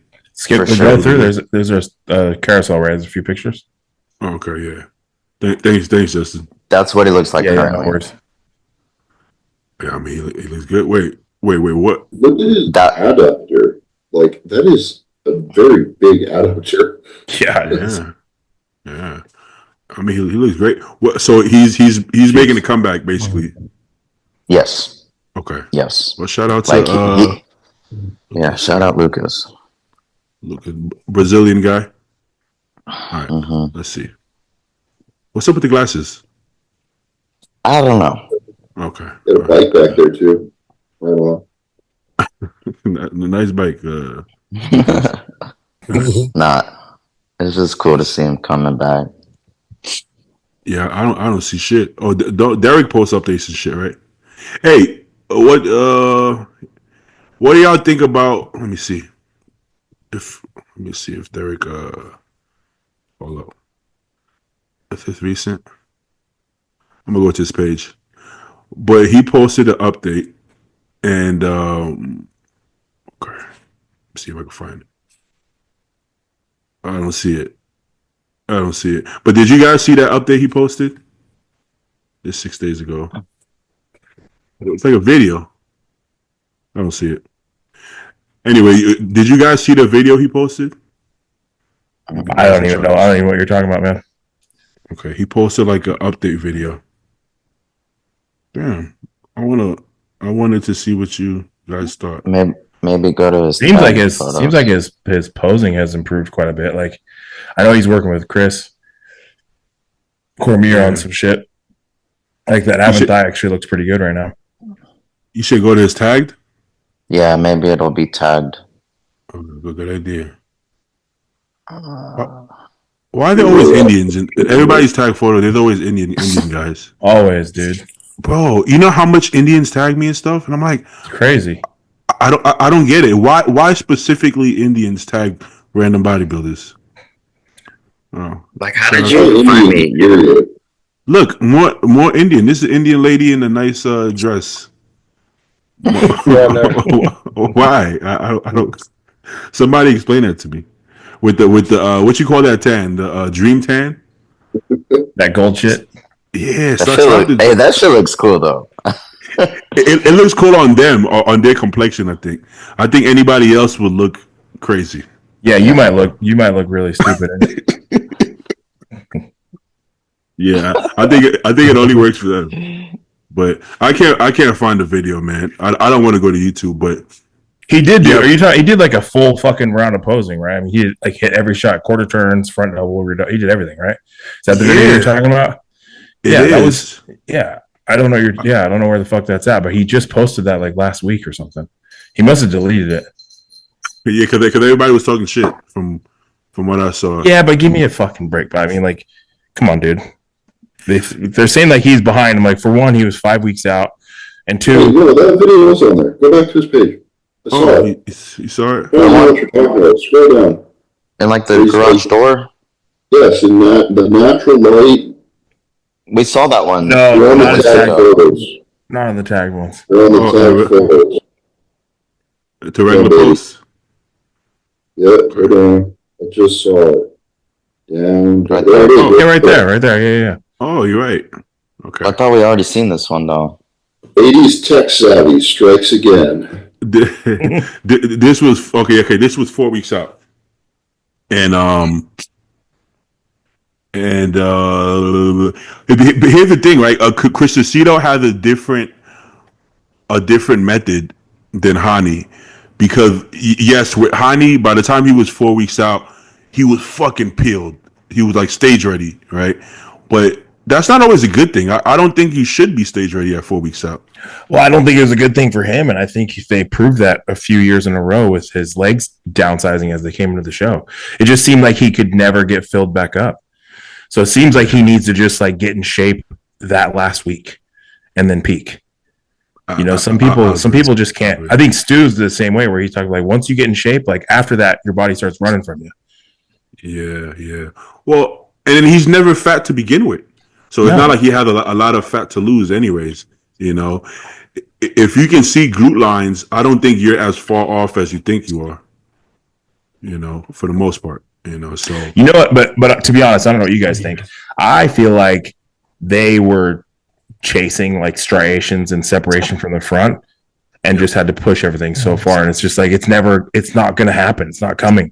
It's not a fucking. I don't think it's a conditioning thing. I think it's just a genetic thing. I think he's just a guy that'll never be fucking raked across from the front. You know, I don't think he's a guy that is gonna like, oh, he's mature and you know, in time, you know, hold that tissue long enough. It's like, dude, look at Hottie's first show, and he was fucking shredded and ripped from the, you know. So I think you can't try to push and force something that's not going to happen. And I think I don't know. I feel like potentially they push, and that's how they lose his legs in the end. Yeah, well, they already won the Olympia without having Hottie. Nobody has Hottie chest striations, right? So they already won it without it. So do you need it to win? No. Samson didn't have it neither. So he's not gonna have it, but that's okay. Same way Hottie never had Derek's glute striations, right? Right. Yeah, exactly. It is what it is. What's good, Paul? What up, man? What up? It's been a minute since Paul been on too. Yeah. And by the way, I'm also just talking shit. I don't fucking know that. I'm just saying, like, that's from the outside looking in. I feel like that's possibly what happens. I think so. Well, because look at how his shit. I'll put it back up. Look at how his legs look leading up into the show, right? Oh, they always look nuts. Yeah, to the point that I would argue, like, it looks like a strong point, definitely not a weak point. Like, you don't look at this and say, "Oh, he's unbalanced." It looks perfectly balanced to me until stage, right? Yeah. So I don't know. I think this is gonna work to his advantage. He's not gonna be out of shape, so no, he's just gonna be. I think he's gonna be a lot bigger. You know, that's what I think. but I guess we I don't don't. think it's going to be Samson. No, I don't think he's gonna be Samson regardless. Like even if he's better, I don't think he's gonna be Samson because Samson is better too. Yeah. I don't think anyone's going to be Samson for a couple years. I gotta agree on that. Not one only before. just be, huh? Heard that one before. For sure, The last 4 or 5 years running, actually. Well, but the issue is we haven't had somebody that was so much bigger and more. We had Ramy who was bigger, right? But he didn't have the shape that some of the guys had, you know. So it's like he wasn't improving. By the time Ramy won, he was actually, I don't think he was as good as he was years before that. Whereas Samson seems to be, you know, whereas it seems that Samson is better. Not every year. Samson is better every month. Every check-in, Samson is better. Yeah, that's real.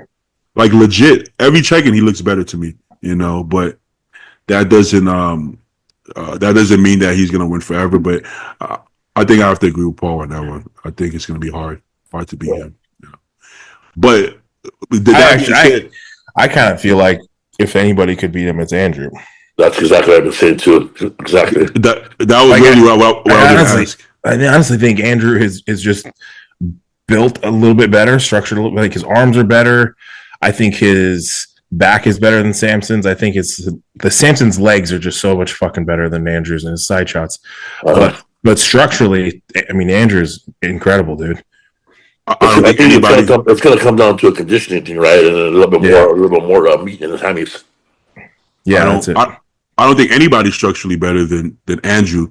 I think Samson is muscularly better than Samson. I mean, I think Samson is muscularly better than Andrew as far as he's filled his structure more, but he has less structure to fill. Right, but yeah, that was going to be my next question. Do you think? Okay, so we don't think Derek is going to be Samson, but do we think anybody else can beat Samson besides Derek or Heidi? Andrew, I think that's what I would think. You know, yeah, that's how I would say it. I would go as far as to say I think Martin is going to move up. I think at some point, I think Martin is going to beat. I think Martin could have beat Derek last year. Honestly, yeah, I think so too. So, we just talked about that yesterday, man, Paul. I think Martin's really fucking good, man. Yeah, like super fucking good. Yeah, and just getting better as well, like everybody else. Yeah, I think potentially Derek and Hadi might actually drop down, and I think Martin and Andrew might move up. But dude, Martin's fucking 27 years old and as hungry as they come. Yep. Yeah. The person that has the most question marks that I'm really interested to see where they fall is Nick. That's what I want to see. Yeah. Because we don't know. We don't know. This is Nick's making break like year. Yeah, It's like it's a really important year for him. Yeah, if he doesn't win Pittsburgh, I think it's over for him. Oh, I won't say that. Well, it depends what you mean by over. As far as winning Olympia. Yeah, I mean, if he doesn't, okay, I can see that. That's what I mean. Not retire him, but you know. Yeah, go back to the amateurs. Yeah, right. But still, I mean, Martin could have arguably been third, and Nick beat him that year. You know, beat him last year. So like, if Martin does pull ahead of him, beat him, he's still like you're still talking about battling out in the top five. I think Nick's still a top five guy, no question. Yeah, I didn't mean that by like he's out of. No, I know exactly. I know exactly what you mean, but it's a really important year for Nick for sure. Yes. And you know, Nick is one of those guys that when the pressure's on, he tends to fucking hold up to the flame pretty good. Yeah. My thing was, it's like how Ian was, where Ian was like stagnant, and then he saw himself like pull back once the competition started leveling up in front of him.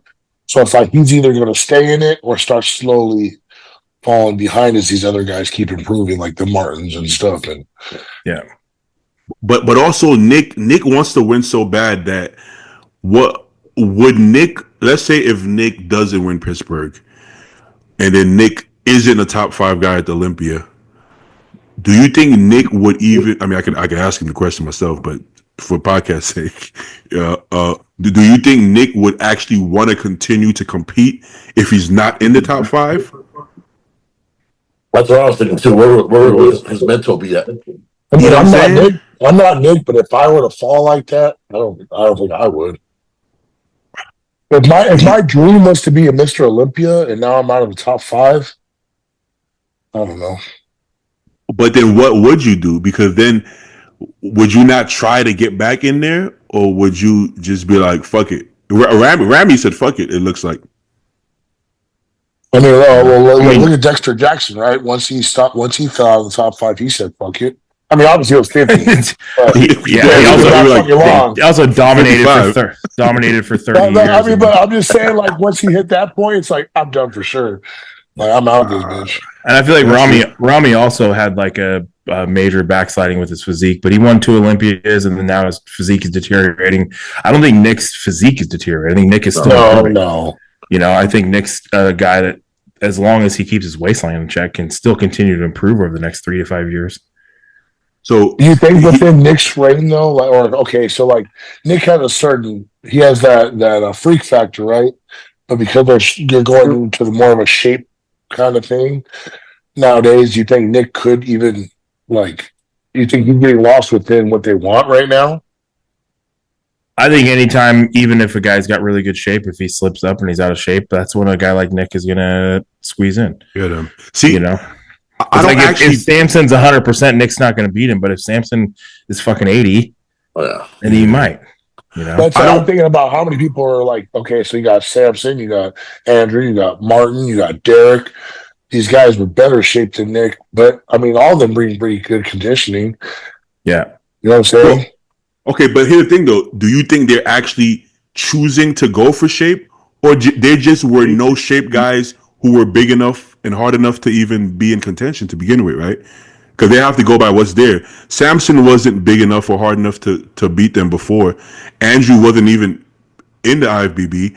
Martin wasn't big enough back then. So it's like, I feel like they're judging what's there. Shape is always going to beat the size guy if they're big as well and they're in shape. It's just that they weren't there, right? They just weren't. They weren't good enough to win back then, right? So do you think they actually? No, you're right. But I'm saying, are they actually going for shape, or just when Nick was winning, the shape guys weren't ready to beat him yet? Is what I'm saying. I think that's what it is. Yeah. No, that's exactly what I'm saying. That's what Joe's saying. That's exactly what it is now, and why it's going to be harder for Nick as just a monster to beat those shape guys, because now they're coming in conditioned and big enough.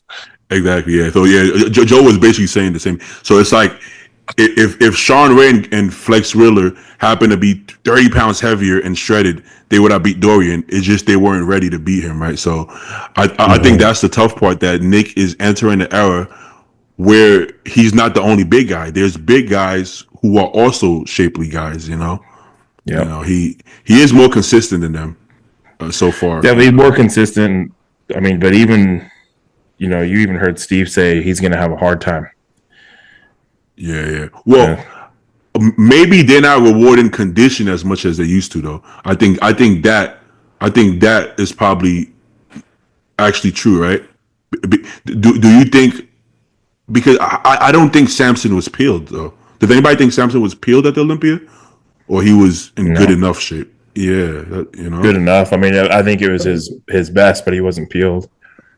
You know, I think they're not rewarding condition as much. Maybe would y'all agree with that? Yeah, that's not the most important thing. It looks like anymore, right? You know, I mean, we could say even when Samson beat Nick at the Arnold, if condition was at the forefront, Nick probably would have won still. So, you know, that's the thing, you know. I don't know. I mean, it's the criteria can shift here and there, but you still have to judge who's there. What I want to see is Nick's next move. But okay, he got slack for saying this. He got slack for saying he didn't beat me I don't think it was his worst personally, but he said Martin didn't beat me at my worst, so he's not going to beat me at my best. Is he wrong for saying that? Y'all No, tell I me. mean Nick was off and still beat him. So I mean, like what he said was true. So it's not like it was, people getting uppity about that comment. It's like it's just the truth. But also more than anything, it's like, I mean, it was for a fucking video. He's like painting a storyline, man. It's just like it's a comeback story. He's hyping it up. Yeah. Just like when Regan said he was going to beat Nick, like people get freaking out. It's like, dude, it's supposed to be fun stuff, dude. I think what if Regan said no, I could never beat Nick? You would be like, bro, what the fuck? Why would you say? When you were there. Why would you say some shit like that? So I feel like what else was he gonna say? Yeah, that's what you're. But you know what's cool though is I think he believed it. Like when he said it, it seemed like he was actually he actually believe it. Yeah, I think he should. I 100% think he should believe that. It doesn't mean he'll beat him, but he should feel that way. Yeah. I'll be honest, I don't think Regan can. I just think Nick has a better work ethic. Just from what I watch. I think anybody can, but likelihood is we got to go by likelihood, right? So my bet's on Nick. yeah. If I was a betting man, I'm put my money on Nick for sure. But I like seeing that side of Regan school. There's not many people who have a better work ethic than Nick, right? So that's why. Yeah. I want to see Nick win. I would love to see Nick win Pittsburgh. I think that'd be cool as fuck. That would be cool. Yeah. Me too. He didn't lie.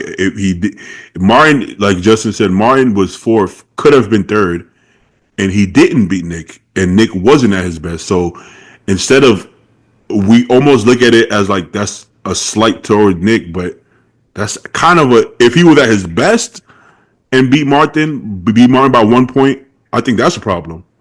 But if he wasn't at his best, then that's actually not a problem. Do you remember the scorecard? What he beat him by? Like, do they? It was 1 point. It was only 1 point.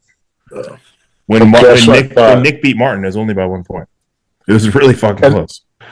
Okay, that's what I thought. But I feel like that was one of Martin's best showings. It could have just been like the lighting, because I know like he'll say the Olympia look was better, but when you just look at the pictures and videos, fucking New York Martin was bang on, dude. He looked really good.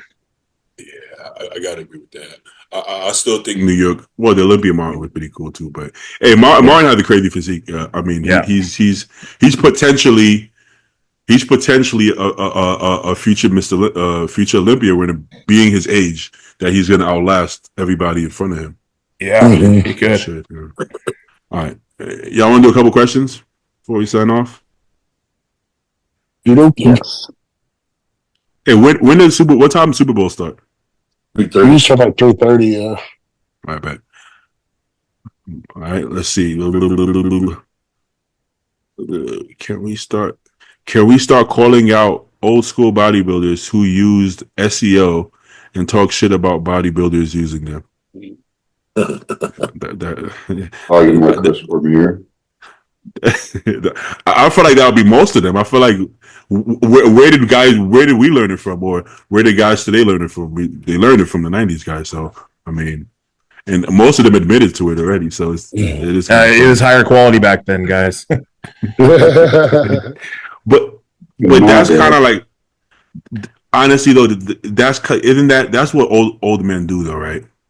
Like about everything, about sports, about music, about girls, everything is just better, and everybody after them isn't, right? It's more of like an ego thing, I think. It's a generational thing. The younger generation ain't shit compared to that generation. Oh fuck, bro! Like even I remember, Beatty, we're talking about this. Even us.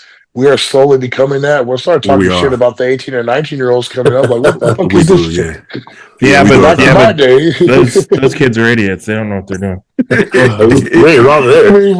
I mean, fuck. To be honest, we do it all the time. Like I'll be on social media and this shit is stupid. I'll be at the gym and they're running around with tripods, but it's the way. It's not even a tripod. It's the way they're doing it. They're laughing and giggling and it's like it annoys you. Just.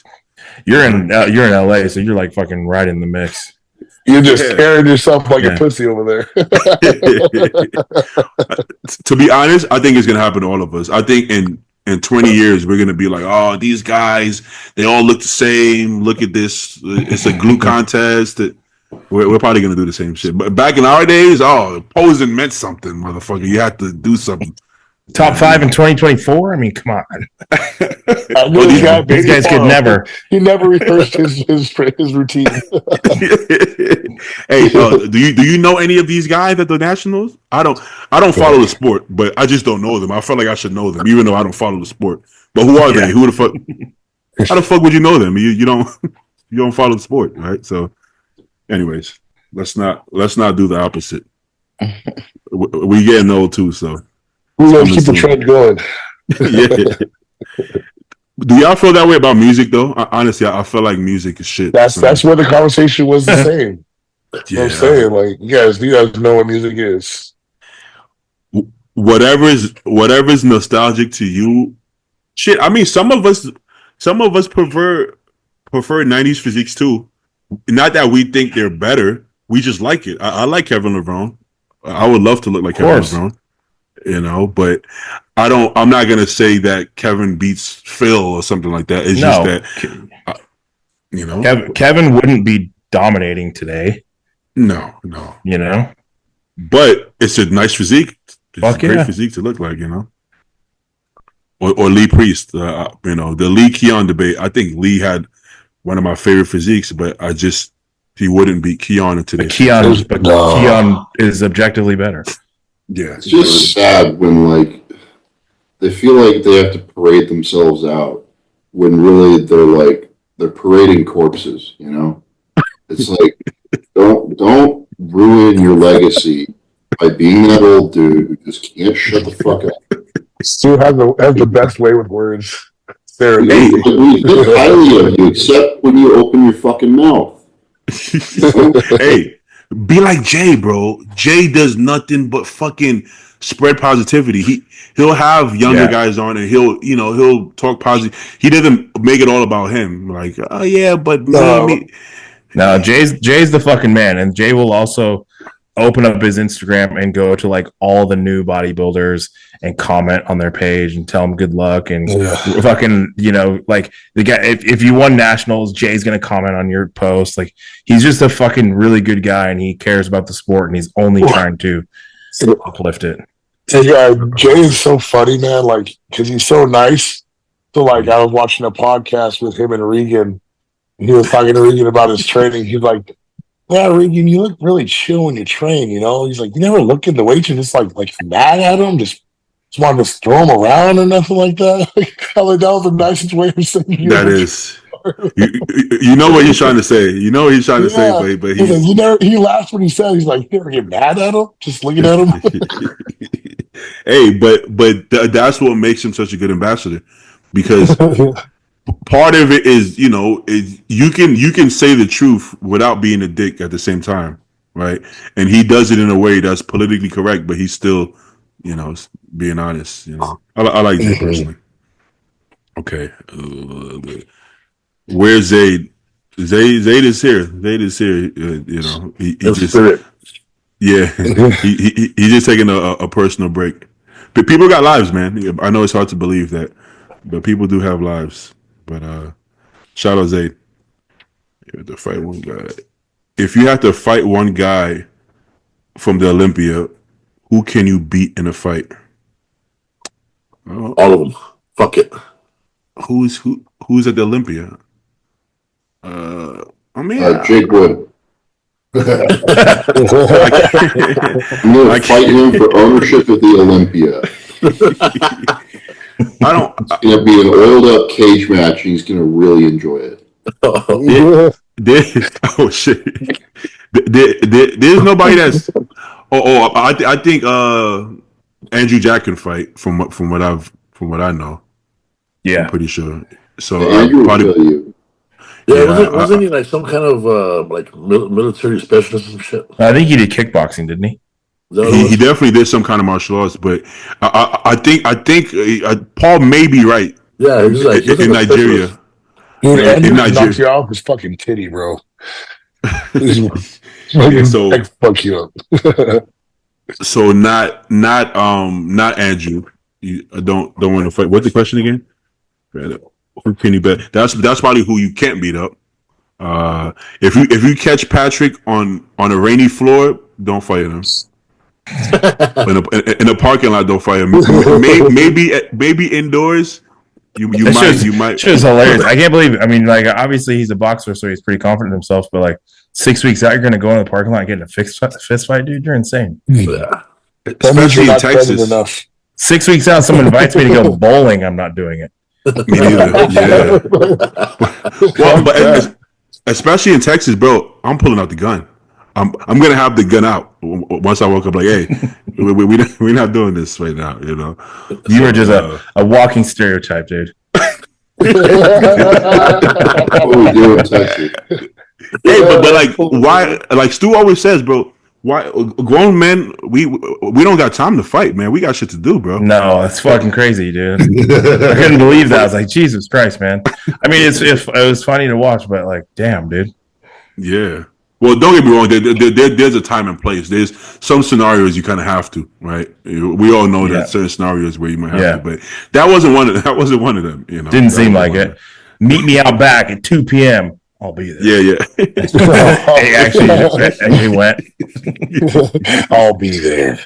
Like if you're at the gym and your girl comes over, like, yo, that guy kind of grabbed me, and you turn around, and the guy is like, yeah, I did. Yeah, you got to fucking knock the guy out. That's just, you got to. Nah, dude, honey, let's go now. If it's Andrew Jack, be like, was it inappropriate or was it friendly? You know, what kind of grab we talking? You know, What kind of grab we talking? It's gonna say, girl, why are you wearing those shorts anyways? Yeah, why you? I told you where I told you where the crazy wear pants. Why I grab your ass too. I grab your ass all the time. What's the problem? I don't see the problem. He's a nice guy, you know, handsome young man. I don't see the issue. I'm sure he meant well with admiration. I mean, he's Nigerian. You know, Nigerians don't do shit like that. That's how they say hello. I don't believe you. Prove it. Show me a video. When did he do it? All right. Anybody else can fight there? Well, Bonak can fight, but he's kind of short, man.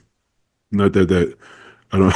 He don't intimidate me, but I'm sure Bonak could fight because he had a rough patch there. He got shot before, right? Didn't Bonak get shot? And he beat the guy up. I heard that story somewhere. I don't know if it's false. I remember when he beat up Louis Marco. He definitely. I didn't know that. He did something. He like pushed him down an expo. I think he just talked shit. Got in his face or something. Yeah. But Louis didn't actually say anything bad about him.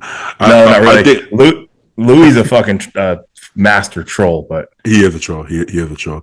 There was probably something he said that we didn't pick up that Bonak picked up because the way he trolls subtly, he doesn't troll blatantly, very subtly. So you'll be like, wait, is he talking shit? You know.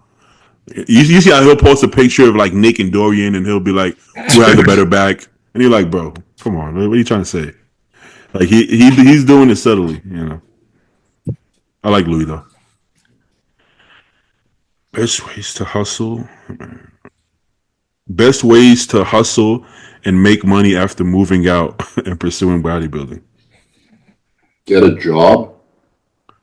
I was going to say something completely different, but that's probably the better. Baby. I was going to say you're going to have to move some weight. Some questions. He push some he gears. moved out, right? So he must be paying rent. So like, he already has a job. So like, do your job. Well, he's the worst thing you can. Side job.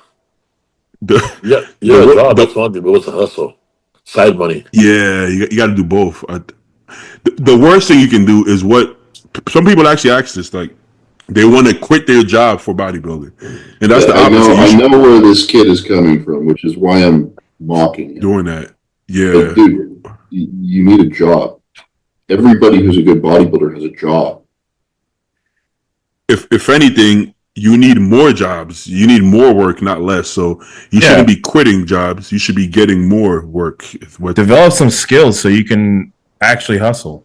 Like if you know how to do stuff, you can do side jobs on the weekend. If like You know, like all else fails, I painted house for 10 years, so I could go like paint homes if I needed to. Yeah, you know, I did small construction during that 10 years. So like if I needed to be like a construction guy, I could fucking do it. I can provide some value to my community if I needed to. Yeah, or sell weed. Justin sells. Or I grow and sell weed. Yeah, but I wasn't gonna go right to selling weed. but legally, you know, at least nowadays it's legally. We don't know the early stages of that. That's how it happens. I did plenty of gray area stuff. You know what, man? That's the honest truth. I mean, you got to survive, right? So get a job first, but I mean, great. Don't go black market, but gray area. Used to be plan A.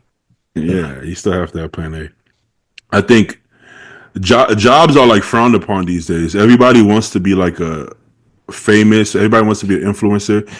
Everybody thinks there's easy money, and easy money doesn't exist. Yeah, but people also think you can't work a fucking job and eat 5 meals a day. Like and train. Like, what the fuck are you talking about? Wake up in the morning, have a meal in your lunch break, have a meal after work, go train, come home, have a meal, and then have one more meal and go to bed. It's like people like clients will come up to me, well, I work a 9 to 5, so I cannot eat this meal plan. What the fuck are you talking about, dude? On your 15-minute break, slam a shake. Then when you get off work, go right to the gym. I did it for years, dude. I mean, I actually prefer to be busier though, because when you're not busy, what the fuck like you're hungry or there's nothing else to do.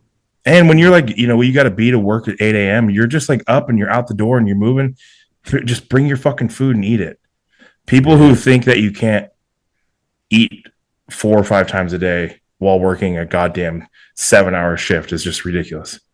I think they make it way harder than it needs to be. I mean, we've done it for so long, it's easy, but you really just got to think about it simply, man. Just make your meat at the beginning of the week, have your carbs ready, throw it together half an hour every day, and that's that easy. It really is that easy. Yeah, it really is. Yeah.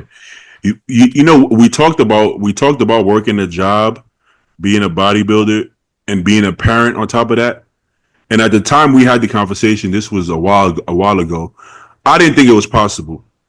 But at the time, Stu was kind of like, what makes bodybuilding so special? Like, people do it all the time. People go work, all day long and come home and see their kids for 30 seconds and go to bed. So while as bodybuilders, we think that, you know what I'm saying? It's like you're home a lot more as a bodybuilder than you are as a guy who works 9 to 5. Right. So just because you're eating doesn't mean you can't spend time with your kids. So being a full-time bodybuilder and a dad should actually in some ways be easier than somebody working a 9 to 5. Right. Because you're actually, you can be home. I'm not saying you're going to be super present during prep, but shit, most dads aren't super present anyways because they're out fucking work all day. Like, like your kids should understand that dad had to put food on the table. That's why dad wasn't at home playing catch with me all day long, right? I think that's some dads are fucking deployed to war. You know what I mean? Like, you're doing a 12-week contest prep. It's not a big deal. Yeah, I think maybe we take bodybuilding. A lot of us maybe don't have perspective of real life because we think bodybuilding is like the epitome of everything, which it can't be. It has to be a part of your life, but you should be able to have a kid. Now I believe this. At the time, I wasn't so sure, but I think I've seen it enough to understand that shit. All these bodybuilders have kids nowadays, right? A lot of them have kids now. They're doing fine. Man. Fuck that. We see kids. We see shit. Hunter, Brett, Antoine now. I mean, Brandon has a bunch of kids. I mean, Ronnie got a bunch of kids. You do the same shit everybody else does. People got to go to work. Maybe they can still have kids, So, all right, let's do one more. One more. Do you think natural bodybuilding will ever be as popular as geared? No. Geared No. Stupid question. Yeah. Next. Next as fuck. Why not? Nobody wants to see average Joes. No freak factor. They want to see enhanced Joes. I think a natural. He's good there, Joe. I think they can be as not as an entirety, like not as a whole, but I think one specific natural bodybuilder could be as popular as Mr. Olympia. Like I'm sure there's somebody out there. I don't know. That dude Doug with the crazy biceps. Do you remember him? Doug Miller. Doug Miller, yeah. Like even though, but here's the thing though: if you're a popular natural bodybuilder, people probably don't believe you're natural because that means you look good, and you God forbid you look good and be natural. You can't do that, right? So everybody's gonna call you a liar. Or let's say I don't know. There's a bunch of them, but fucking Shizzy. I think that's how you say his name, Shizzy. I'm pretty sure he's really popular. Nobody believes he's natural, but you know he could be. I guess you know. So I mean, there's always going to be the outliers that have impressive natural physiques, but just natural bodybuilding as a whole, it's just never going to draw the eyes. No, the federation won't be popular, but Yeah. if you could you by yourself make a good career off of it, yeah, a bunch of people have done it. You know, For sure. So, I mean, look what Jared Nippard's doing, or Jeff Nippard. yeah, Like getting punched in the face. Yeah, but still, diehard natural guy that like is extremely popular. I wouldn't go that bad. I don't want to. Do you imagine the pro natural wellness stage if they weren't on any gear? It would be what it is now. It was just, I don't even know what that would look like. But even natural bikini competitors, they look different. Even though bikini girls look natural to us, but that's not how natural girls actually look. We're just desensitized, you know. But shit, I would argue that the natural guys, some of them are more popular though, just because they're more relatable to the average public. Not on stage. Like nobody cares about, with all due respect, nobody cares about natural bodybuilders on stage. But off stage, I would argue a lot of them are more popular or can be more popular because they get more mainstream love. You know. But I think they focus more on the social media like influencer aspect because they can't do the stage thing. Yeah, you're right. That's their lane. The most popular fitness YouTuber is actually it's actually not Samson. I believe it's the other guy, Jesse James. I believe he has more subscribers and views. Jesse James West, I think that's his name. Yeah, he's contacted me to be on a video, and I was like, bro, you've lost your mind.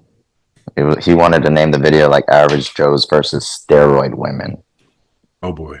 But he did that series. That one, yeah. I know, and Hunter Henderson and her little group was on it. I was like, yeah, I'm good.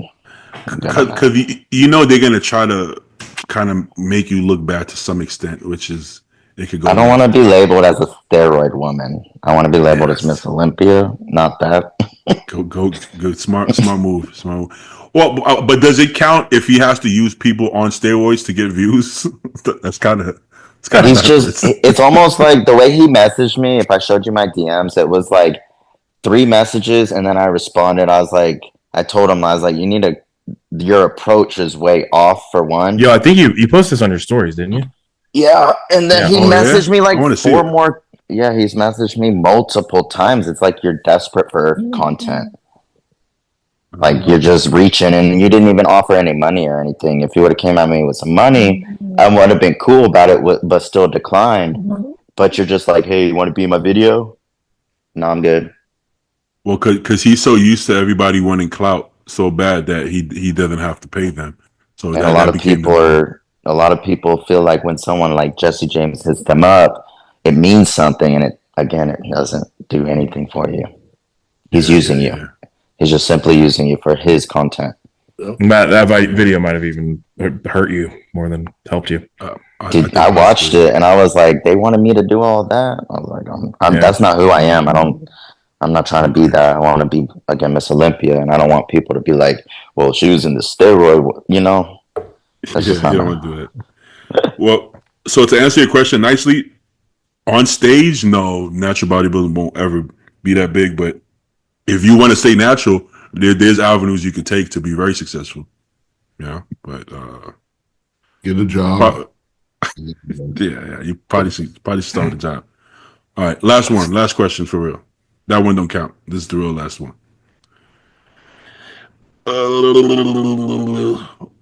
Who you got for the Super Bowl? Does anybody follow it? Not really. Paul got somebody. Nobody I else don't got. care. Anybody but the Chiefs. For real, the Eagles. Yeah. All right. This is the real last question. That don't count. The real one. Oh yeah. Somebody asked this already on the last one, but I want to get y'all opinion. Prime Big Rammy, Prime J Cutler. Who wins? Oh, they were the third one on the last one. Who was the third one? It was Dorian. Oh yeah, so I'm gonna add Dorian. Prime Rammy, Prime Dorian, Prime J. I think Prime J. Oh, what? Okay, let's say with today's criteria because I guess that could differ. I feel like Prime Prime. J? It's hard to say. Prime Dorian might win just because he's so conditioned. And Jay, even at his best, was never very. I mean, if you 01 Jay was fucking amazing. 01 J. Yeah. That would be my version of Prime J. Me too. Yeah. I don't think Jay. I think Jay is bigger than Dorian. Yes, no, actually, but Dorian was so much more conditioned that maybe he's not that much bigger than him if he was in Dorian's shape, right? So he's taller too. So I think 95 Dorian. Yeah. Ramy is bigger than both of them structurally, but I don't think Ramy is better than them. I don't think so. I don't think so. It's gonna be between Jay and Dorian. Would everybody agree with that? I think Jay. I think Jay. I think Jay had a better balance in his physique, in my opinion. I would say Jay overall had. Yeah. We all agree on 01 Jay over 09, right? Because I think he was still aesthetic in 01. Mm-hmm. Yeah. With Dorian, let's say 95 or 94 to 96 ish. Like, I don't think he's killing him by any means. I think it's kind of close, but I would still pick Jay. His legs compared to Jay's are gonna look like they're way smaller. Small, yeah. Especially 01 J. Especially 01 J. I think Dorian kills him in front lat spread, rear lat spread, rear back double. Rear back double. What the fuck? Back double. And then Jay probably gets him in every other pose. Right? Double ab and thigh, side chest, side tricep. Whoa, hold on. Most muscular. I don't know. I don't think Jay gets him in the side tricep. Jay's side tricep is really fucking good, man. Have you seen Dorian's side tricep? I'm familiar with Dorian's side tricep. I just think Jay's is really good too. Yeah, really good. Hey, I always thought Jay was really fucking good. He kind of does that shrugged up side tricep. Yeah, it's fucking so good, dude. Dorian got so much more like oblique and shit going on in it. You know what? I actually think it might be a tie. If we go pose by pose. The different era though, right? Like both of them are different bodybuilders, judged on different criteria. My heart wants to pick Jay just because I like Jay. But yeah, maybe that's what it is. I like both of them. I still think Jay would pull it off. I really think Jay would. I want to say a tie, but you can't have a tie in bodybuilding. It's never happened before. I'm going to say Jay had better stage presence, so my eyes are drawn to Jay. Jay's more handsome. See, I think I'm a tiebreaker. I think I'm gonna say Jay out of preference. I don't know if Jay would actually win more poses, but if I'm a judge, I'm gonna pick 01 Jay.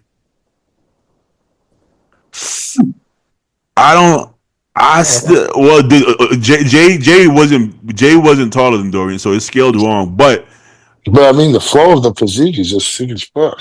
This picture though, look at that fucking tricep. That's pretty nice. Like 99, 2000. Pull one of Dorian. I don't know what I'm telling you. He had me with that hairstyle, bro. That's so fucking crazy looking. That's a good one. I never liked that. I never liked the leg back thing that Dorian did. Because you don't see the same detail. Pull one of Dorian. I know I got the laptop, but I want to see it on your phone. Yeah, you do it, fool. What the fuck? All right, let me pull. I mean, this is fucking crazy though. Like the amount of detail in his obliques, and it's just his tricep. His arms aren't nearly as good. No, that level of hardness is fucking crazy. Hardness, yeah. It's funny. Both of them don't actually have like really good arms per se, but they have some of the best side triceps we probably ever seen. I mean, I don't know. His arm looks pretty good. His arms are really good. What I'm saying is, in that pose, it looks like they have some of the best triceps actually, but they don't have some of the best triceps per se. In that pose, they do though, and like the front double, Jay's arms and Dorian's arms didn't look that good. Yeah. Well, Jay also you can see in this shot, like look at his abdominal detail in that shot. That's fucking good. That's nice. You know what? Yeah. I think Justin's blurry phone pictures sold me. I think I'm going Jay now. Good job, Justin. Good job, Justin. Thanks, man. I'm gonna go. Justin pulled through for Jay. I think I'm gonna go Jay. So we all got Jay. Damn. Yeah, I think Jay. I think me and PJ were like we couldn't decide. We was just all right. Well, that's why we got Justin Shier here to happy to do it, dude. Yep. Appreciate you coming out. Yeah, man. I was gonna take a nap, but I just figured out. Once every 6 months. Yeah, once every 6 months on the nose. Send me some check-ins tomorrow so we could update my plan. Yeah, we're gonna add Ozempic. We're gonna add some sourdough, Uncrustables, Ozempic, and grapes. What are you doing? Are you competing this summer, Stu? Yeah. I'm probably gonna start in Chicago too. Perfect, dude. There you go. Yeah. No, that'd be really cool. I didn't do Vancouver, but it's fucking happening. So that sucks. Yeah, that was kind of like my plan was Vancouver because it's close to home and. Yeah. Cool. That's gonna be fun. All right, guys. Well, I guess that's it, man. We got fucking 10 people on today. It was good though. That's fun. Just keep sending them links, baby. Every day. Just send 20 links. I didn't actually. I don't know if I said I didn't send Paul a link today. Did I? Right, Joe sent it. My bad. I gotta start sending it. Paul be watching football or something, but I figured. All right, okay, good. Like, I'm gonna start sending more links now. 21 links every day. There you go. Well, we gotta fill this screen in. There's still 2 slots. Yeah, we gotta go. Yeah, good point. Oh, I didn't press record. Damn, crazy. No way. No.